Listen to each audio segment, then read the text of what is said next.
ನಮಸ್ಕಾರ. ಅಮೋಘ ವಾರ್ತೆಗಳಿಗೆ ಸ್ವಾಗತ. ನಾನು ಅಮೂಲ್ಯ ಬಿಎಂ ಶೆಟ್ಟಿ. ಇದೀಗ ಮುಖ್ಯಾಂಶಗಳು. ಡೆಂಗ್ಯೂ ಹೆಚ್ಚಳ ಹಿನ್ನೆಲೆ ನಗರಸಭೆ ಮತ್ತು ಆರೋಗ್ಯ ಇಲಾಖೆ ಜಂಟಿಯಾಗಿ ಕೆಲಸ ಮಾಡಲು ಶಾಸಕ ಎಚ್.ಪಿ. ಸ್ವರೂಪ್ ಸಲಹೆ.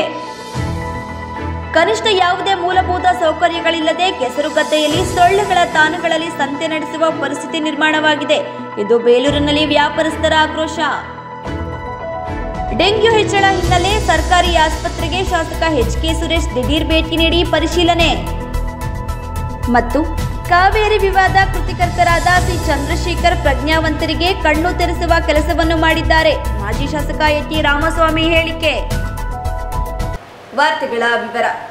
ದಿನೇ ದಿನೇ ಡೆಂಗ್ಯೂ ಪ್ರಕರಣ ಹೆಚ್ಚಾಗುತ್ತಿರುವ ಹಿನ್ನೆಲೆಯಲ್ಲಿ ಕ್ಷೇತ್ರದ ಶಾಸಕ ಎಚ್.ಪಿ. ಸ್ವರೂಪ್ ಅವರು ಜಿಲ್ಲಾ ಆರೋಗ್ಯ ಇಲಾಖೆಗೆ ಭೇಟಿ ನೀಡಿ ಜಿಲ್ಲಾ ಮಟ್ಟದ ಅಧಿಕಾರಿಗಳೊಂದಿಗೆ ತುರ್ತು ಸಭೆ ನಡೆಸಿ ಮಾಹಿತಿ ಪಡೆದು ನಗರಸಭೆ ಮತ್ತು ಆರೋಗ್ಯ ಇಲಾಖೆ ಜಂಟಿಯಾಗಿ ಕೆಲಸ ನಿರ್ವಹಿಸಲು ಸಲಹೆ ನೀಡಿದರು. ಸಭೆಯನ್ನು ಉದ್ದೇಶಿಸಿ ಮಾತನಾಡಿದ ಅವರು, ಡೆಂಗ್ಯೂ ಪ್ರಕರಣ ಹೆಚ್ಚಾಗುತ್ತಿದ್ದು ಆರೋಗ್ಯ ಇಲಾಖೆಯ ಮತ್ತು ನಗರಸಭೆಯ ಅಧಿಕಾರಿಗಳು ಭೇಟಿ ನೀಡಬೇಕು. ಅನೇಕ ಅಧಿಕಾರಿಗಳು ಕೆಲಸಕ್ಕೆ ಹೋಗುತ್ತಿಲ್ಲ ಎಂಬುದರ ಬಗ್ಗೆ ತಿಳಿದು ಬಂದಿದೆ. ಡೆಂಗ್ಯೂ ತಡೆಗಟ್ಟಲು ಅಲ್ಲಲ್ಲಿ ಗ್ರಾಮಗಳಿಗೆ ಹೋಗಿ ಕಾರ್ಯಕ್ರಮ ಹಮ್ಮಿಕೊಳ್ಳಬೇಕು. ಹಾಸನ ಮತ್ತು ಮೈಸೂರಲ್ಲಿ ಡೆಂಗ್ಯೂ ಹೆಚ್ಚಿದ್ದು ನಿಮ್ಮ ಪಂಚಾಯಿತಿಯಲ್ಲಿ ಯಾರು ಪಿಡಿಒ ಇದ್ದಾರೆ, ಅಧ್ಯಕ್ಷರು ಇದ್ದಾರೆ, ಜಾಗೃತಿ ಮೂಡಿಸುವ ಕೆಲಸ ಮಾಡಬೇಕು. ಮನೆ ಸುತ್ತಮುತ್ತಲ ಸ್ವಚ್ಛತೆ ಉತ್ತಮವಾಗಿ ಇಟ್ಟುಕೊಳ್ಳುವ ಮೂಲಕ ವಾತಾವರಣ ಚೆನ್ನಾಗಿಟ್ಟುಕೊಳ್ಳಬೇಕು. ಸಾರ್ವಜನಿಕರು ಕೂಡ ಇಲಾಖೆ ಅಧಿಕಾರಿಗಳು ಸಹಕರಿಸಬೇಕು. ಹಾಸನ ವಿಧಾನಸಭಾ ಕ್ಷೇತ್ರ ಬೆಳೆಯುತ್ತಿರುವುದರಿಂದ ಸ್ವಚ್ಛತೆಗೆ ಮೊದಲ ಆದ್ಯತೆ ಕೊಡಬೇಕಾಗಿದೆ. ಇನ್ನು 80 ಅಡಿ ರಸ್ತೆಗೆ ಹೋದರೆ ರಸ್ತೆ ಉದ್ದಲಕ್ಕೂ ಕೋಳಿ ತ್ಯಾಜ್ಯ ಸೇರಿದಂತೆ ಇತರ ಕಸವನ್ನು ಎಸೆಯುತ್ತಿದ್ದಾರೆ. ಕೋಳಿ ಅಂಗಡಿಯವರು ಸರಿಯಾಗಿ ಕಸ ವಿಲೇವಾರಿ ಮಾಡದೆ ರಸ್ತೆ ಬದಿ ಹಾಗೂ ಕೆರೆ ಸಮೀಪ ಎಸೆಯುತ್ತಿದ್ದಾರೆ. ನಗರಸಭೆ ಅಧಿಕಾರಿಗಳು ಕೋಳಿ ಅಂಗಡಿ ಸೇರಿದಂತೆ ಇತರ ಅಂಗಡಿಗಳಿಗೆ ತೆರಳಿ ಕಸವನ್ನು ನಿಗದಿ ಮಾಡಿರುವ ವಾಹನಕ್ಕೆ ಹಾಕುವಂತೆ ಸೂಚನೆ ನೀಡಬೇಕು. ಸ್ವಚ್ಛತೆಗೆ ಹೆಚ್ಚಿನ ಒತ್ತು ಕೊಟ್ಟು ಕೆಲಸ ಮಾಡಬೇಕು. ಡೆಂಗ್ಯೂ ಜ್ವರದಿಂದ ಸಾವಿನ ಪ್ರಮಾಣ ಹೆಚ್ಚಾಗುತ್ತಿದ್ದು ಕೂಡಲೇ ಕಡಿವಾಣ ಹಾಕಬೇಕು. ಈ ನಿಟ್ಟಿನಲ್ಲಿ ಅಧಿಕಾರಿಗಳು ಶ್ರಮ ವಹಿಸಬೇಕು. ಸರ್ಕಾರದ ವತಿಯಿಂದ ಸೌಲಭ್ಯಗಳ ಅಗತ್ಯ ಇದ್ದರೆ ಒದಗಿಸುವ ನಿಟ್ಟಿನಲ್ಲಿ ಕೆಲಸ ಮಾಡಲಾಗುವುದು ಎಂದು ಹೇಳಿದರು. ನಗರದಲ್ಲಿ ವಿವಿಧೆಡೆ ಸೊಳ್ಳೆಗಳ ಉತ್ಪತ್ತಿ ತಾಣಗಳನ್ನು ಗುರುತಿಸಿ ಔಷಧಿ ಸಿಂಪಡಿಸುವ ಕೆಲಸವನ್ನು ನಗರಸಭೆ ಹಾಗೂ ಆರೋಗ್ಯ ಇಲಾಖೆ ಜಂಟಿಯಾಗಿ ಮಾಡಬೇಕು. ಸಾರ್ವಜನಿಕರ ಸಹಕಾರ ಕೂಡ ಇದಕ್ಕೆ ಅಗತ್ಯವಾಗಿದ್ದು ತಮ್ಮ ಮನೆಯ ಸುತ್ತಮುತ್ತ ಸ್ವಚ್ಛತೆ ಕಾಪಾಡಿಕೊಳ್ಳಬೇಕು ಎಂದು ಮನವಿ ಮಾಡಿದರು. ನಗರ ಭಾಗದಲ್ಲಿ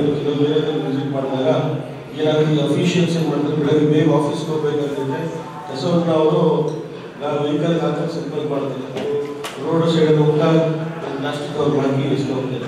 ಹಾಗಾಗಿ ಸಾರ್ವಜನಿಕರು ಕೂಡ ಮಾಧ್ಯಮದ ಮಿತ್ರರೊಂದು ಗಮನಕ್ಕೆ ಅವರೊಂದು ಸಾರ್ವಜನಿಕರು ಕೂಡ ಎಷ್ಟು ವೈದ್ಯರದು ಮತ್ತು ಡಿಎಚ್ ಆಫೀಸ್ ಅಧಿಕಾರಿಗಳ ಪಾತ್ರ ಇದೆ, ಅದಕ್ಕಿಂತ ಹೆಚ್ಚಾಗಿ ಸಾರ್ವಜನಿಕರ ಪಾತ್ರ ಇದೆ. ದಯಮಾಡಿ ಸಾರ್ವಜನಿಕರು ಕಸವನ್ನು ಹಾಕಬೇಕು ಮತ್ತು ಸುತ್ತಮುತ್ತಲಿನ ಅವರ ಮನೆ ಸುತ್ತಮುತ್ತಲ ವಾತಾವರಣ ಮತ್ತು ಎಲ್ಲ ಸ್ವಚ್ಛತೆ ಕಾಪಾಡಬೇಕು ಅಂತ ತಮ್ಮ ಮೂಲಕ ನಾನು ಮನವಿಯನ್ನು ಮಾಡ್ತಾ ಇದ್ದೀನಿ. ಹಲವಾರು ಬಾರಿ ನಾವು ನಗರಸಭೆಯಿಂದಲೂ ಕೂಡ ಏನು ಗ್ರೂಪ್ ಒಂದು ಮಾಸ್ ಕ್ಲೀನಿಂಗ್ ಮಾಡಿಸೋದು ಕೂಡ ಈಗಾಗಲೇ ನಗರ ಭಾಗ ಹಾಸನ ವಿಧಾನಸಭಾ ಕ್ಷೇತ್ರ ಹನುಮ ಕ್ಷೇತ್ರ ತಾಲೂಕು ಸ್ವಲ್ಪ ಯಥೇಚ್ಛವಾಗಿ ಬೆಳೀತಾನೆ ಇರುತ್ತಲ್ಲ ನಗರ ಭಾಗ. ಹಾಗಾಗಿ ಸ್ವಚ್ಛತೆಗೆ ನಾವು ಬಹಳಷ್ಟು ಒತ್ತನ್ನು ಕೊಡಬೇಕು. ಈಗ 80 ಫೀಟ್ ರೋಡಲ್ಲಿ ನಾವು ಹೋಗ್ತಾ ಇದ್ರೆ ಸರ್, ಎಲ್ಲ ಕಸಗಳು ಕೋಳಿ ಅಂಗಡಿಗಳು ಪ್ರತಿಯೊಬ್ಬರು ಕೂಡ ಯಾರು ಕಸವನ್ನ ವಿಲೇವಾರಿ ಮಾಡಲ್ಲ. ಎಲ್ಲರೂ ಕೂಡ ರಸ್ತೆ ಭಾಗ ಇರೋದು ಏನು ಔಟ್ಸ್ಕರ್ಟ್ಸ್ ರಿಂಗ್ ರೋಡಲ್ಲಿ ಇರುತ್ತೆ, ರೋಡ್ ಸೈಡು ಕೆರೆ ಹತ್ರ ಬಂದು ಇಸ್ಕೊಂಡ್ಬಿಟ್ಟಿರ್ತಾರೆ. ಹಾಗಾಗಿ ತಾವು ಕೂಡ ಸರ್ ನಗರಸಭೆಯಿಂದ ನಮ್ಮ ಎನ್ವಿರಾನ್ಮೆಂಟ್ ಇಂಜಿನಿಯರ್ ತಾವು ನಾನಾಗಲೇ ಹೇಳಿದ್ರೆ ನಿಮ್ಮ ಪಾತ್ರ ಜಾಸ್ತಿ ಇರುತ್ತೆ. ನೀವು ದಯಮಾಡಿ ಬೆಳಗ್ಗೆ ಹೊತ್ತು ಅಂಗಡಿ ಆಗಲಿ ಕೋಳಿ ಅಂಗಡಿ ಆಗಿರ್ಬೋದು, ಬೇರೆ ಬೇರೆ ಯಾವುದೋ ಇತರ ಅಂಗಡಿಗಳಿಗಾಗುತ್ತೆ ಕಸವನ್ನ ಕೆಲವು ಚರಂಡಿ ಆಗ್ತದೆ, ಮುಚ್ಚಡಿ ಆಗ್ತದೆ, ಬ್ಲಾಕ್ ಆಗುತ್ತೆ. ಈಗಾಗಲೇ ಎಲ್ಲರೂ ಕೂಡ ಸಾರ್ವಜನಿಕರು ತಮ್ಮ ಮೇಲೆ ಯಾರೋ ಒತ್ತಡ ಹಾಕಲ್ಲ ಅಧಿಕಾರಿಗಳ ಮೇಲೆ, ಇಲ್ಲ ರಾಜಕಾರಣಿಗಳನ್ನ ನಮ್ಮನ್ನ ಎಲ್ಲ ದೂರ್ತಾರೆ. ಯಾಕಂದ್ರೆ ಕಸ ವಿಲೇವಾರಿ ಆಗ್ತಿಲ್ಲ ಮತ್ತೊಂದು ದೊಡ್ಡ ದೂರ್ತಾರೆ. ಹಾಗಾಗಿ ನೀವು ಕೂಡ ಇನ್ಸ್ಪೆಕ್ಟರ್ ಇವುಗಳೆಲ್ಲ ಬರೀ ಏನ್ ಮಾಡಿದ್ರೆ. ಜಿಲ್ಲಾ ಆರೋಗ್ಯಾಧಿಕಾರಿ ಶಿವಸ್ವಾಮಿ ಮಾತನಾಡಿ, ಡೆಂಗ್ಯೂ ಪ್ರಕರಣ ಕಡಿಮೆ ಮಾಡಲು ಮುಂಜಾಗ್ರತಾ ಕ್ರಮವಾಗಿ ಜಿಲ್ಲೆಯ ಪ್ರತಿ ತಾಲೂಕು ಹಾಗೂ ಹಳ್ಳಿಗಳಲ್ಲಿ ಆಶಾ ಕಾರ್ಯಕರ್ತೆಯರು, ಅಂಗನವಾಡಿ ಕಾರ್ಯಕರ್ತೆಯರು, ಪ್ರಾಥಮಿಕ ಸುರಕ್ಷತಾ ಅಧಿಕಾರಿಗಳು ಹಾಗೂ ಆರೋಗ್ಯ ನಿರೀಕ್ಷಕರು ಸೇರಿ ಎಲ್ಲರೂ ಸಹ ಟೀಮ್ ಮಾಡಿಕೊಂಡು ಸರ್ವೆ ಮಾಡಲಾಗುತ್ತಿದೆ. ಈ ವೇಳೆ ಕಳೆದ 4 ದಿನಗಳಿಂದ ಪ್ರತಿ ಮನೆಗೆ ಹೋಗಿ ಎಲ್ಲೆಲ್ಲಿ ಲಾರ್ವಾ ಉತ್ಪತ್ತಿಯಾಗುತ್ತಿದೆ ನಾಶಪಡಿಸಲಾಗುತ್ತಿದೆ ಎಂದರು. ಇನ್ನು ಮುಂದೆ ಈ ಕಾಯಿಲೆ ಹರಡುವುದನ್ನು ನಿಯಂತ್ರಿಸಲಾಗುವುದು. ಜೊತೆಗೆ ಸಾರ್ವಜನಿಕರ ಸಹಕಾರ ಕೂಡ ಅವಶ್ಯಕವಾಗಿದೆ. ಎಲ್ಲೆಲ್ಲಿ ಶಾಲಾ ಕಾಲೇಜುಗಳಿವೆ ಅಲ್ಲಿ ಪಾರ್ಥೇನಿಯಂ ಬೆಳೆದಿದ್ದರೆ, ಕಸವನ್ನು ಎಲ್ಲೆಂದರಲ್ಲಿ ಬಿಸಾಡುತ್ತಿದ್ದರೆ ನಗರಸಭೆ ಸಹಕಾರದಲ್ಲಿ ತೆರವು ಮಾಡಲಾಗಿದೆ. ಬೀದಿ ಬದಿ ಅಂಗಡಿಗಳಲ್ಲಿ ಕಾಫಿ ಇತರೆ ಸೇವಿಸಿ ಲೋಟ, ಎಳನೀರು, ಬುರುಡೆಯನ್ನು ಅಲ್ಲಲ್ಲೇ ಬೀದಿಗೆ ಎಸೆಯಲಾಗುತ್ತಿದೆ. ಇನ್ನು ಟೈರುಗಳನ್ನು ಸಹ ಗುಜರಿ ಅಂಗಡಿಗಳಲ್ಲಿ ಮತ್ತು ಪಂಚರ್ ಅಂಗಡಿಗಳಲ್ಲಿ ಅಲ್ಲೇ ಎಸೆದು ಹೋಗಿರುತ್ತಾರೆ. ಮತ್ತು ಎಲ್ಲೆಲ್ಲಿ ಲಾರ್ವಾ ಹರಡುತ್ತದೆ ಅಲ್ಲಿ ನಿಗಾ ವಹಿಸಿ ನೀರು ಇಲ್ಲದಂತೆ ನಿಗಾ ವಹಿಸಲಾಗುತ್ತಿದೆ. ಸೊಳ್ಳೆ ಹರಡದಂತೆ ತಡೆಗಟ್ಟುವುದು ಒಂದೇ ದಾರಿ ಮಾತ್ರ ಇದು. ಡೆಂಗ್ಯೂ ಕಾಯಿಲೆ ಬಂದರೆ ಅದಕ್ಕೆ ಪ್ರತ್ಯೇಕ ಔಷಧಿ ಇರುವುದಿಲ್ಲ, ಆದರೆ ಸಪೋರ್ಟಿಂಗ್ ಚಿಕಿತ್ಸೆ ಮಾತ್ರ ಕೊಡಲಾಗುತ್ತಿದೆ. ಈ ಕೆಲಸವನ್ನು ತಮ್ಮ ಮನೆ ಕೆಲಸ ಎಂದು ತಿಳಿದು ಇಂಥ ಸಂಕಷ್ಟ ಪರಿಸ್ಥಿತಿಯಲ್ಲಿ ಹೆಚ್ಚಿನ ಹೊತ್ತು ಕೊಟ್ಟು ಕೆಲಸ ಮಾಡಬೇಕು ಎಂದು ಮನವಿ ಮಾಡಿದರು.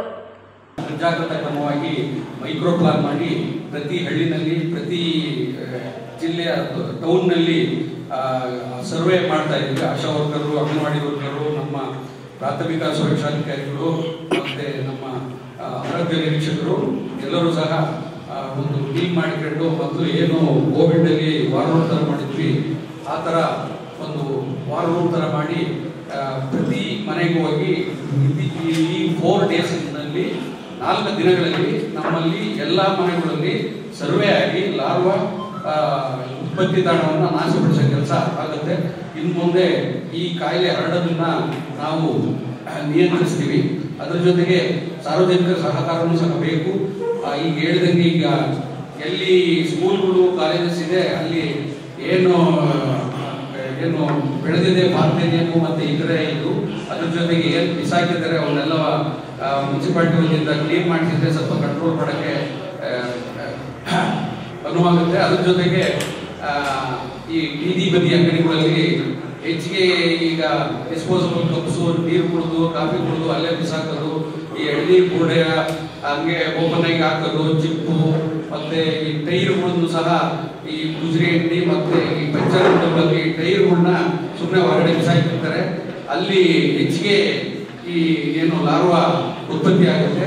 ಆ ಥರ ತಾಣಗಳನ್ನು ಸಹ ನಾಶ ಮಾಡಿದರೆ ನಾವು ಈ ಡೆಂಗು ಹರಡೋದನ್ನು ತಡೆಗಟ್ಟಬಹುದು.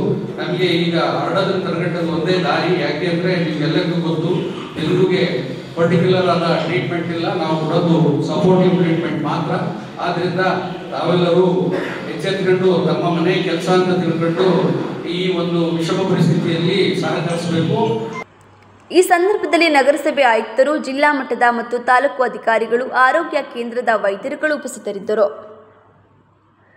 ಬೇಲೂರು ವಿಶ್ವವಿಖ್ಯಾತ ಪಾರಂಪರಿಕ ತಾಣ ಎಂದು ಖ್ಯಾತಿಗೊಂಡಿರುವ ಬೇಲೂರಿನಲ್ಲಿ ವಾರದ ಸಂತೆಗೆ ಕಳೆದ ಹಲವು ದಶಕಗಳಿಂದಲೂ ಸೂಕ್ತ ಸ್ಥಳವಿಲ್ಲದೆ ಸೊರಗುತ್ತಿದೆ ಮತ್ತು ದಿನಕ್ಕೆ ಡೆಂಗ್ಯೂ, ಚಿಕನ್ ಗುನ್ಯಾ ಪ್ರಕರಣಗಳು ಹೆಚ್ಚಾಗಲು ಪರಿಸರ ಸ್ವಾಗತ ನೀಡುತ್ತಿದೆ. ಹಲವು ದಶಕಗಳಿಂದಲೂ ಐತಿಹಾಸಿಕ ಬೇಲೂರು ಸಂತೆಗೆ ಸ್ವಚ್ಛತೆಯ ಸೂಕ್ತ ಸ್ಥಳವೇ ಇಲ್ಲದಿರುವುದೇ ವಿಪರ್ಯಾಸ. ಹಲವು ದಶಕಗಳಿಂದಲೂ ಹಲವಾರು ಶಾಸಕರು, ಜನಪ್ರತಿನಿಧಿಗಳು ಆಯ್ಕೆಯಾದರೂ ಸಂತೆಗೆ ಸೂಕ್ತ ಸ್ಥಳವಿಲ್ಲದೆ, ನೈರ್ಮಲ್ಯತೆ ಇಲ್ಲದ ತಾಣದಲ್ಲಿ ಸಂತೆ ನಡೆಸುವ ಪರಿಸ್ಥಿತಿ ನಿರ್ಮಾಣವಾಗಿದೆ.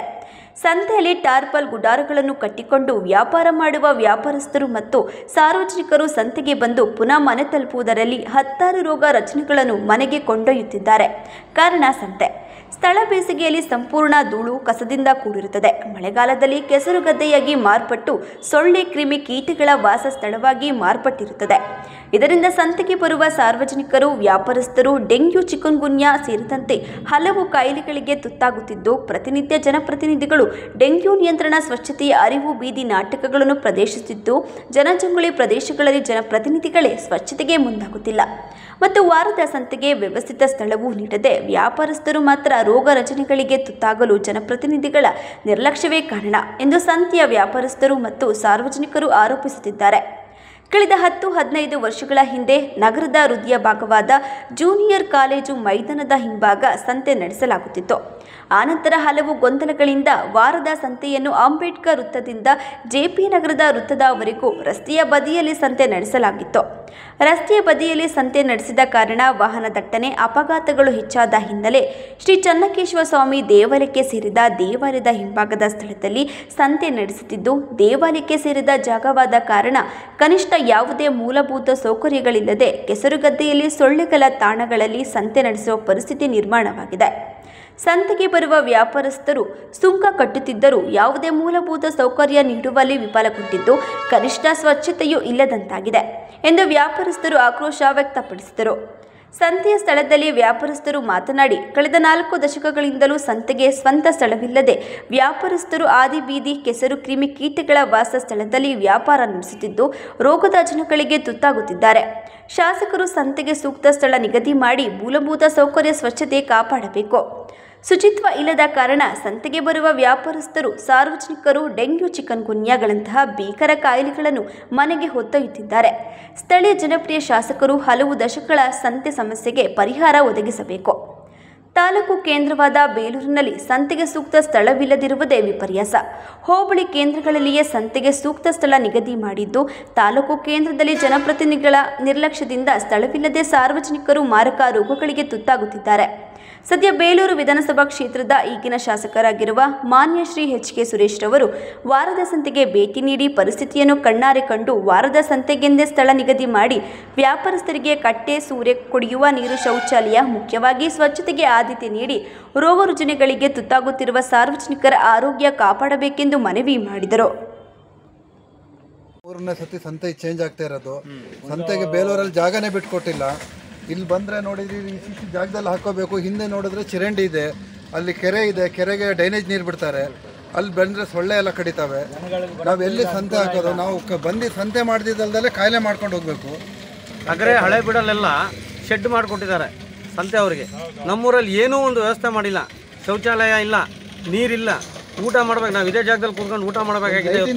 ಸಂತೆ ಅವ್ರು ಯಾರು ಎದ್ಬಿಟ್ಟು ಊಟ ಮಾಡೋದಕ್ಕೆ ಎಲ್ಲೂ ಹೊರಗಡೆ ಹೋಗೋದಿಲ್ಲ. ಲೈಟಿನ ವ್ಯವಸ್ಥೆನೂ ಇಲ್ಲ. ಮನೆಯಿಂದ ಊಟ ತಂದಿರ್ತಾರೆ. ಸೊಳ್ಳೆಗಳ ಜೊತೆ ಕುತ್ಕೊಂಡು ಊಟ ಮಾಡಬೇಕಿಲ್ಲಿ. ನೀರು ಹೋಗೋದಕ್ಕೆ ವ್ಯವಸ್ಥೆನೇ ಇಲ್ಲ. ಆ ಥರ ವ್ಯವಸ್ಥೆ ಮಾಡಿದ್ದಾರೆ. ಜನಪ್ರತಿನಿಧಿಗಳು ಈ ಕಡೆ ಯಾರೂ ಕೂಡ ಬರಲ್ಲ. ಸಂತೆ ಯಾಕೆ ಬೇಕು ಅಂತ ಕೇಳ್ತಾರೆ ಕೆಲವರು. ಏನು ಮಾಡೋದು? ಸಂತೆ ಯಾರಿಗೆ ಬೇಕು ಅವ್ರಿಗೆ ಬೇಕು. ಇಷ್ಟ ಇಲ್ಲದವ್ರು ಯಾರು ಬೇಕು ಇಲ್ಲ ಬೇಕಿರ ಇಲ್ಲ. ನಾವೇನು ಮಾಡೋದು? ಶಾಸಕರು ಹೆಲ್ಪ್ ಮಾಡ್ತೀನಿ ಅಂತ ಹೇಳಿದರು. ಸಂತೆಗೆ ವಿಸಿಟ್ ಕೊಟ್ಟು ಎಲ್ಲ ಮಾಡಿದ್ರು. ಇದುವರೆಗೂ ಏನೂ ಹೆಲ್ಪ್ ಮಾಡಿಲ್ಲ. ಕೈ ಮುಗಿಗೆ ಕೇಳ್ಕೊತೀನಿ, ಶಾಸಕರು ಒಂದ್ಸಲಿ ನಮ್ಮ ಇದಕ್ಕೆ ವಿಸಿಟ್ ಮಾಡಬೇಕು. ಅವ್ಯವಸ್ಥೆನ ಒಂಚೂರು ನಮ್ಮ ಕಡೆ ಅಬ್ಸರ್ವ್ ಮಾಡಬೇಕು ಅಂತೇಳಿ ಈ ಮೂಲಕ ತಮ್ಮಲ್ಲಿ ಹೇಳ್ಕೊತೀನಿ ಶಾಸಕರುಗಳಿಗೆ. ಮಹಾಮಾರಿ ಸ್ವರೂಪದಲ್ಲಿ ದಿನ ಕಳೆದಂತೆ ಹೆಚ್ಚುತ್ತಿರುವ ಡೆಂಗ್ಯೂ ಸೇರಿದಂತೆ ಸಾಂಕ್ರಾಮಿಕ ರೋಗಗಳಿಂದ ಆಸ್ಪತ್ರೆಗೆ ಹೆಚ್ಚು ರೋಗಿಗಳು ಬರುತ್ತಿರುವ ಹಿನ್ನೆಲೆಯಲ್ಲಿ ಬೇಲೂರು ವಿಧಾನಸಭಾ ಕ್ಷೇತ್ರದ ಶಾಸಕ ಎಚ್.ಕೆ. ಸುರೇಶ್ ದಿಢೀರ್ ಬೇಲೂರಿನ ಸರ್ಕಾರಿ ಆಸ್ಪತ್ರೆಗೆ ಭೇಟಿ ನೀಡಿದರು. ಆಸ್ಪತ್ರೆಗೆ ಭೇಟಿ ನೀಡಿದ ಶಾಸಕರು ಇಲ್ಲಿನ ಶೌಚಾಲಯ ಸ್ವಚ್ಛತೆ ಮತ್ತು ಒಳರೋಗಿಗಳ ಕೊಠಡಿಗಳನ್ನು ಪರಿಶೀಲನೆ ನಡೆಸಿದ ಅವರು ಸ್ವತಃ ರೋಗಿಗಳ ಜೊತೆ ಮಾತನಾಡಿ ಸಮಸ್ಯೆಯ ಬಗ್ಗೆ ಮಾಹಿತಿ ಪಡೆದರು. ಬಳಿಕ ಆಸ್ಪತ್ರೆಯ ಪ್ರಯೋಗಾಲಯ, ವಿಶೇಷ ಕೊಠಡಿಗಳು, ಔಷಧಿ ವಿತರಣೆ ಕೇಂದ್ರ ಮತ್ತು ಆಸ್ಪತ್ರೆ ಕ್ಯಾಂಟೀನ್ಗೂ ಭೇಟಿ ನೀಡಿ ಅಲ್ಲಿನ ಆಹಾರ ಪದಾರ್ಥಗಳು ಮತ್ತು ಊಟ ತಿಂಡಿ ಬಗ್ಗೆ ಪರಿಶೀಲನೆ ನಡೆಸಿ ಆಸ್ಪತ್ರೆ ಆಡಳಿತ, ವೈದ್ಯಾಧಿಕಾರಿಗಳು ಮತ್ತು ಸಂಬಂಧಿಸಿದ ವೈದ್ಯರ ಬಳಿಕ ಸುದೀರ್ಘ ಚರ್ಚೆ ನಡೆಸಿ ಆಸ್ಪತ್ರೆಗೆ ಅಗತ್ಯವಾದ ಸೌಲಭ್ಯ ಒದಗಿಸುವ ಭರವಸೆ ನೀಡಿದರು. ಅಲ್ಲದೆ ಆಸ್ಪತ್ರೆಯ ವೈದ್ಯರು ತೀವ್ರ ನಿಗಾ ವಹಿಸಿ ರೋಗಿಗಳಿಗೆ ಸೂಕ್ತ ಚಿಕಿತ್ಸೆ ನೀಡಬೇಕು ಮತ್ತು ಪುರಸಭೆ ಮತ್ತು ಗ್ರಾಮ ಪಂಚಾಯಿತಿ ಅಧಿಕಾರಿಗಳು ಸ್ವಚ್ಛತೆಗೆ ಹೆಚ್ಚಿನ ಒತ್ತು ನೀಡಬೇಕು. ಇಲ್ಲವಾದರೆ ಇಂಥವರ ಮೇಲೆ ಕಠಿಣ ಕ್ರಮ ಕೈಗೊಳ್ಳುವ ಬಗ್ಗೆ ಎಚ್ಚರಿಕೆ ನೀಡಿದರು. ಬಳಿಕ ಸುದ್ದಿಗಾರರೊಂದಿಗೆ ಮಾತನಾಡಿದ ಶಾಸಕ ಎಚ್.ಕೆ. ಸುರೇಶ್, ರಾಜ್ಯದ ವಿವಿಧ ಜಿಲ್ಲೆಯಲ್ಲಿ ಡೆಂಗ್ಯೂ ರೋಗ ಹೆಚ್ಚಂತೆ ಹಾಸನ ಜಿಲ್ಲೆಯಲ್ಲಿ ಕೂಡ ತೀವ್ರ ವ್ಯಾಪಿಸುತ್ತಿರುವುದು ನಿಜಕ್ಕೂ ಶೋಚನೀಯ. ಡೆಂಗ್ಯೂ ಹೆಚ್ಚಳದಿಂದ ಆಸ್ಪತ್ರೆಯಲ್ಲಿ ಹಾಸಿಗೆ ಅಭಾವದ ಪರಿಸ್ಥಿತಿ ಬಂದಿದೆ. ಇಂತಹ ಸಂದರ್ಭಗಳಲ್ಲಿ ಸಂಬಂಧಿಸಿದ ವೈದ್ಯರ ತಂಡ ತಾಳ್ಮೆಯಿಂದ ಸೂಕ್ತ ಚಿಕಿತ್ಸೆ ನೀಡುವಲ್ಲಿ ಪ್ರಮುಖ ಪಾತ್ರ ವಹಿಸಬೇಕು ಎಂದ ಅವರು, ಬೇಲೂರು ಆಸ್ಪತ್ರೆಗೆ ಬಂದ ರೋಗಿಗಳನ್ನು ಏಕಾಏಕಿ ಹಾಸನ ಇಲ್ಲವೇ ಚಿಕ್ಕಮಗಳೂರು ಕಳಿಸುವ ಬದಲು ಇಲ್ಲಿಯೇ ಅಗತ್ಯ ಚಿಕಿತ್ಸೆ ನೀಡಲು ಮುಂದಾಗಬೇಕಿದೆ. ಅಲ್ಲದೆ ಡೆಂಗ್ಯೂ ನಿಯಂತ್ರಣ ಮತ್ತು ತಡೆಗಟ್ಟಲು ಕುರಿತು ಆರೋಗ್ಯ ಅಧಿಕಾರಿಗಳು ಜನಸಾಮಾನ್ಯರಿಗೆ ಮಾಹಿತಿ ನೀಡಬೇಕು ಎಂದು ಹೇಳಿದರು. ಸಮುದಾಯ ಆರೋಗ್ಯ ಕೇಂದ್ರಕ್ಕೆ ನಾವು ನಮ್ಮ ತಂಡ ಅಧಿಕಾರಿಗಳ ತಂಡ ಮತ್ತು ನಮ್ಮ ನಾಯಕರುಗಳೆಲ್ಲ ಭೇಟಿಯನ್ನು ಕೊಟ್ಟಿದ್ದೀವಿ. ಇಲ್ಲಿರ್ತಕ್ಕಂಥ ಸಮಸ್ಯೆಗಳು ಏನಿದೆ ಅಂತಕ್ಕಂಥ ವರದಿಯನ್ನು ತಗೊಂಡಿದ್ದೀವಿ. ಇಲ್ಲಿ ಈಗಾಗಲೇ ಡೆಂಗ್ಯೂಗೆ ಸಂಬಂಧಪಟ್ಟಂಗೆ ಮುಂಜಾಗ್ರತೆಯನ್ನು ಕ್ರಮವನ್ನು ತಗೊಂಡು ನಮ್ಮ ಪುರಸಭೆ ವತಿಯಿಂದ ಸ್ವಚ್ಛತೆಯನ್ನು ಮಾಡ್ತಕ್ಕಂಥದ್ದು ಮತ್ತು ಹಾಸ್ಪಿಟ್ಲಿಂದಲೂ ಸಹ ಸ್ವಚ್ಛತೆಯನ್ನು ಮಾಡ್ತಕ್ಕಂಥದ್ದು ಇದಾಗ್ತಾ ಇದೆ. ಯಾವುದೇ ಥರದ ಘಟನೆಗಳು ಆಗದಂಗೆ ಮುಂಜಾಗ್ರತೆಯನ್ನು ವಹಿಸ್ತಕ್ಕಂಥದ್ದಕ್ಕೆ ಈಗಾಗಲೇ ಸೂಚನೆಯನ್ನು ನೀಡಿದ್ವಿ. ಅದರ ಪ್ರಕಾರ ವೈದ್ಯಾಧಿಕಾರಿಗಳು, ಪುರಸಭೆಯವರು ಎಲ್ಲರೂ ಸಹ ಉತ್ತಮವಾಗಿ ಕೆಲಸವನ್ನು ಮಾಡ್ತಾ ಇದ್ದಾರೆ. ಮೊದಲು ಇದೊಂದು 2 ತಿಂಗಳ ಹಿಂದೆ ಒಂದು ಪ್ರಕರಣ ಬೇಲೂರು ನಗರದಲ್ಲಾಗಿತ್ತು.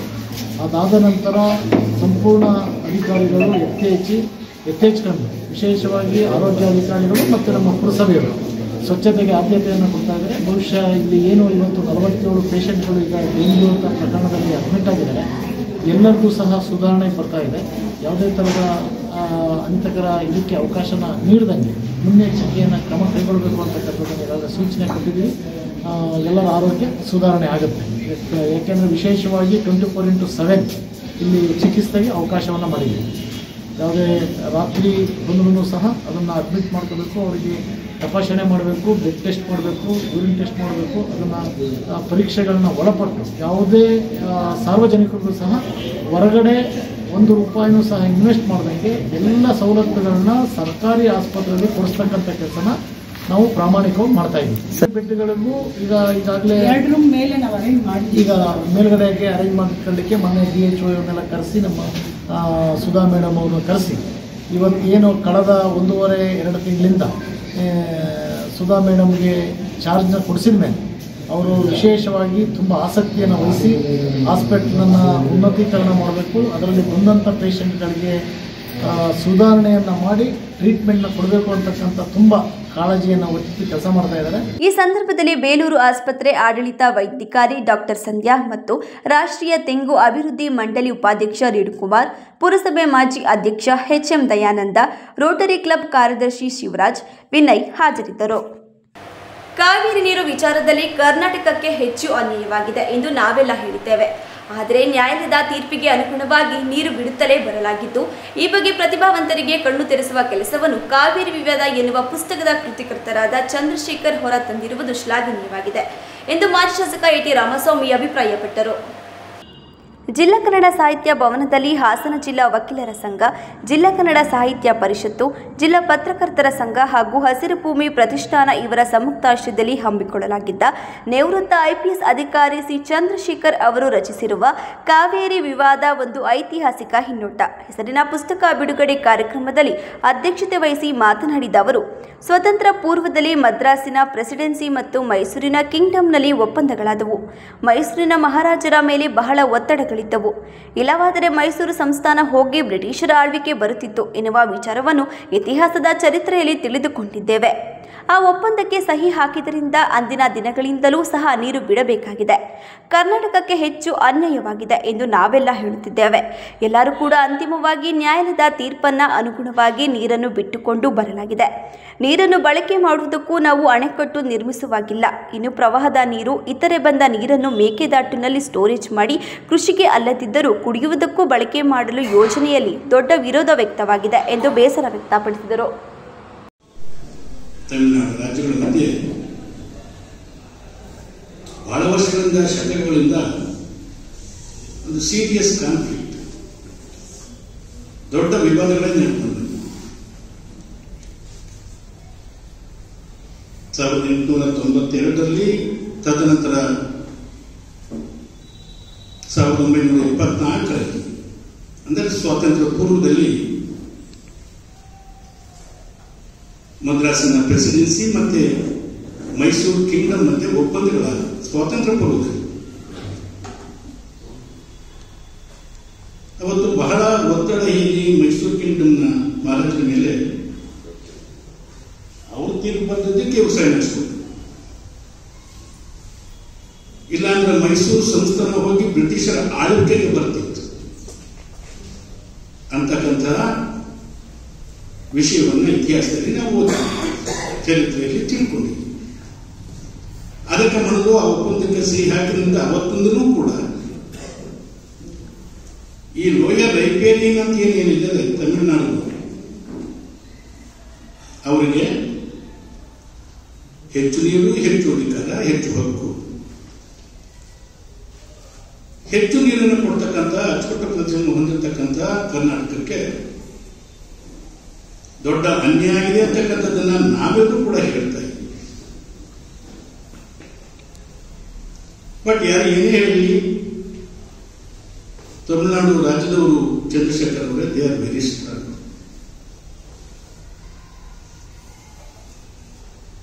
ಎಲ್ಲ ಹಂತದಲ್ಲಿಯೂ ಕೂಡ ಆ ರಾಜ್ಯದ ಹಿತ ಬಂದಾಗ ಎಲ್ಲವನ್ನೂ ಮತ್ತು ಗಟ್ಟಿಯಾಗಿ ಧ್ವನಿಯನ್ನು ಮಾಡ್ತಾರೆ. ನಮ್ಮಲ್ಲಿ ಪಕ್ಷಗಳು, ಸರ್ಕಾರಗಳು ಬದಲಾವಣೆ ಆಗ್ತದೆ. ಡಿಸ್ಟ್ರೆಸ್ ಇಯರ್ನಲ್ಲಿ ಬರ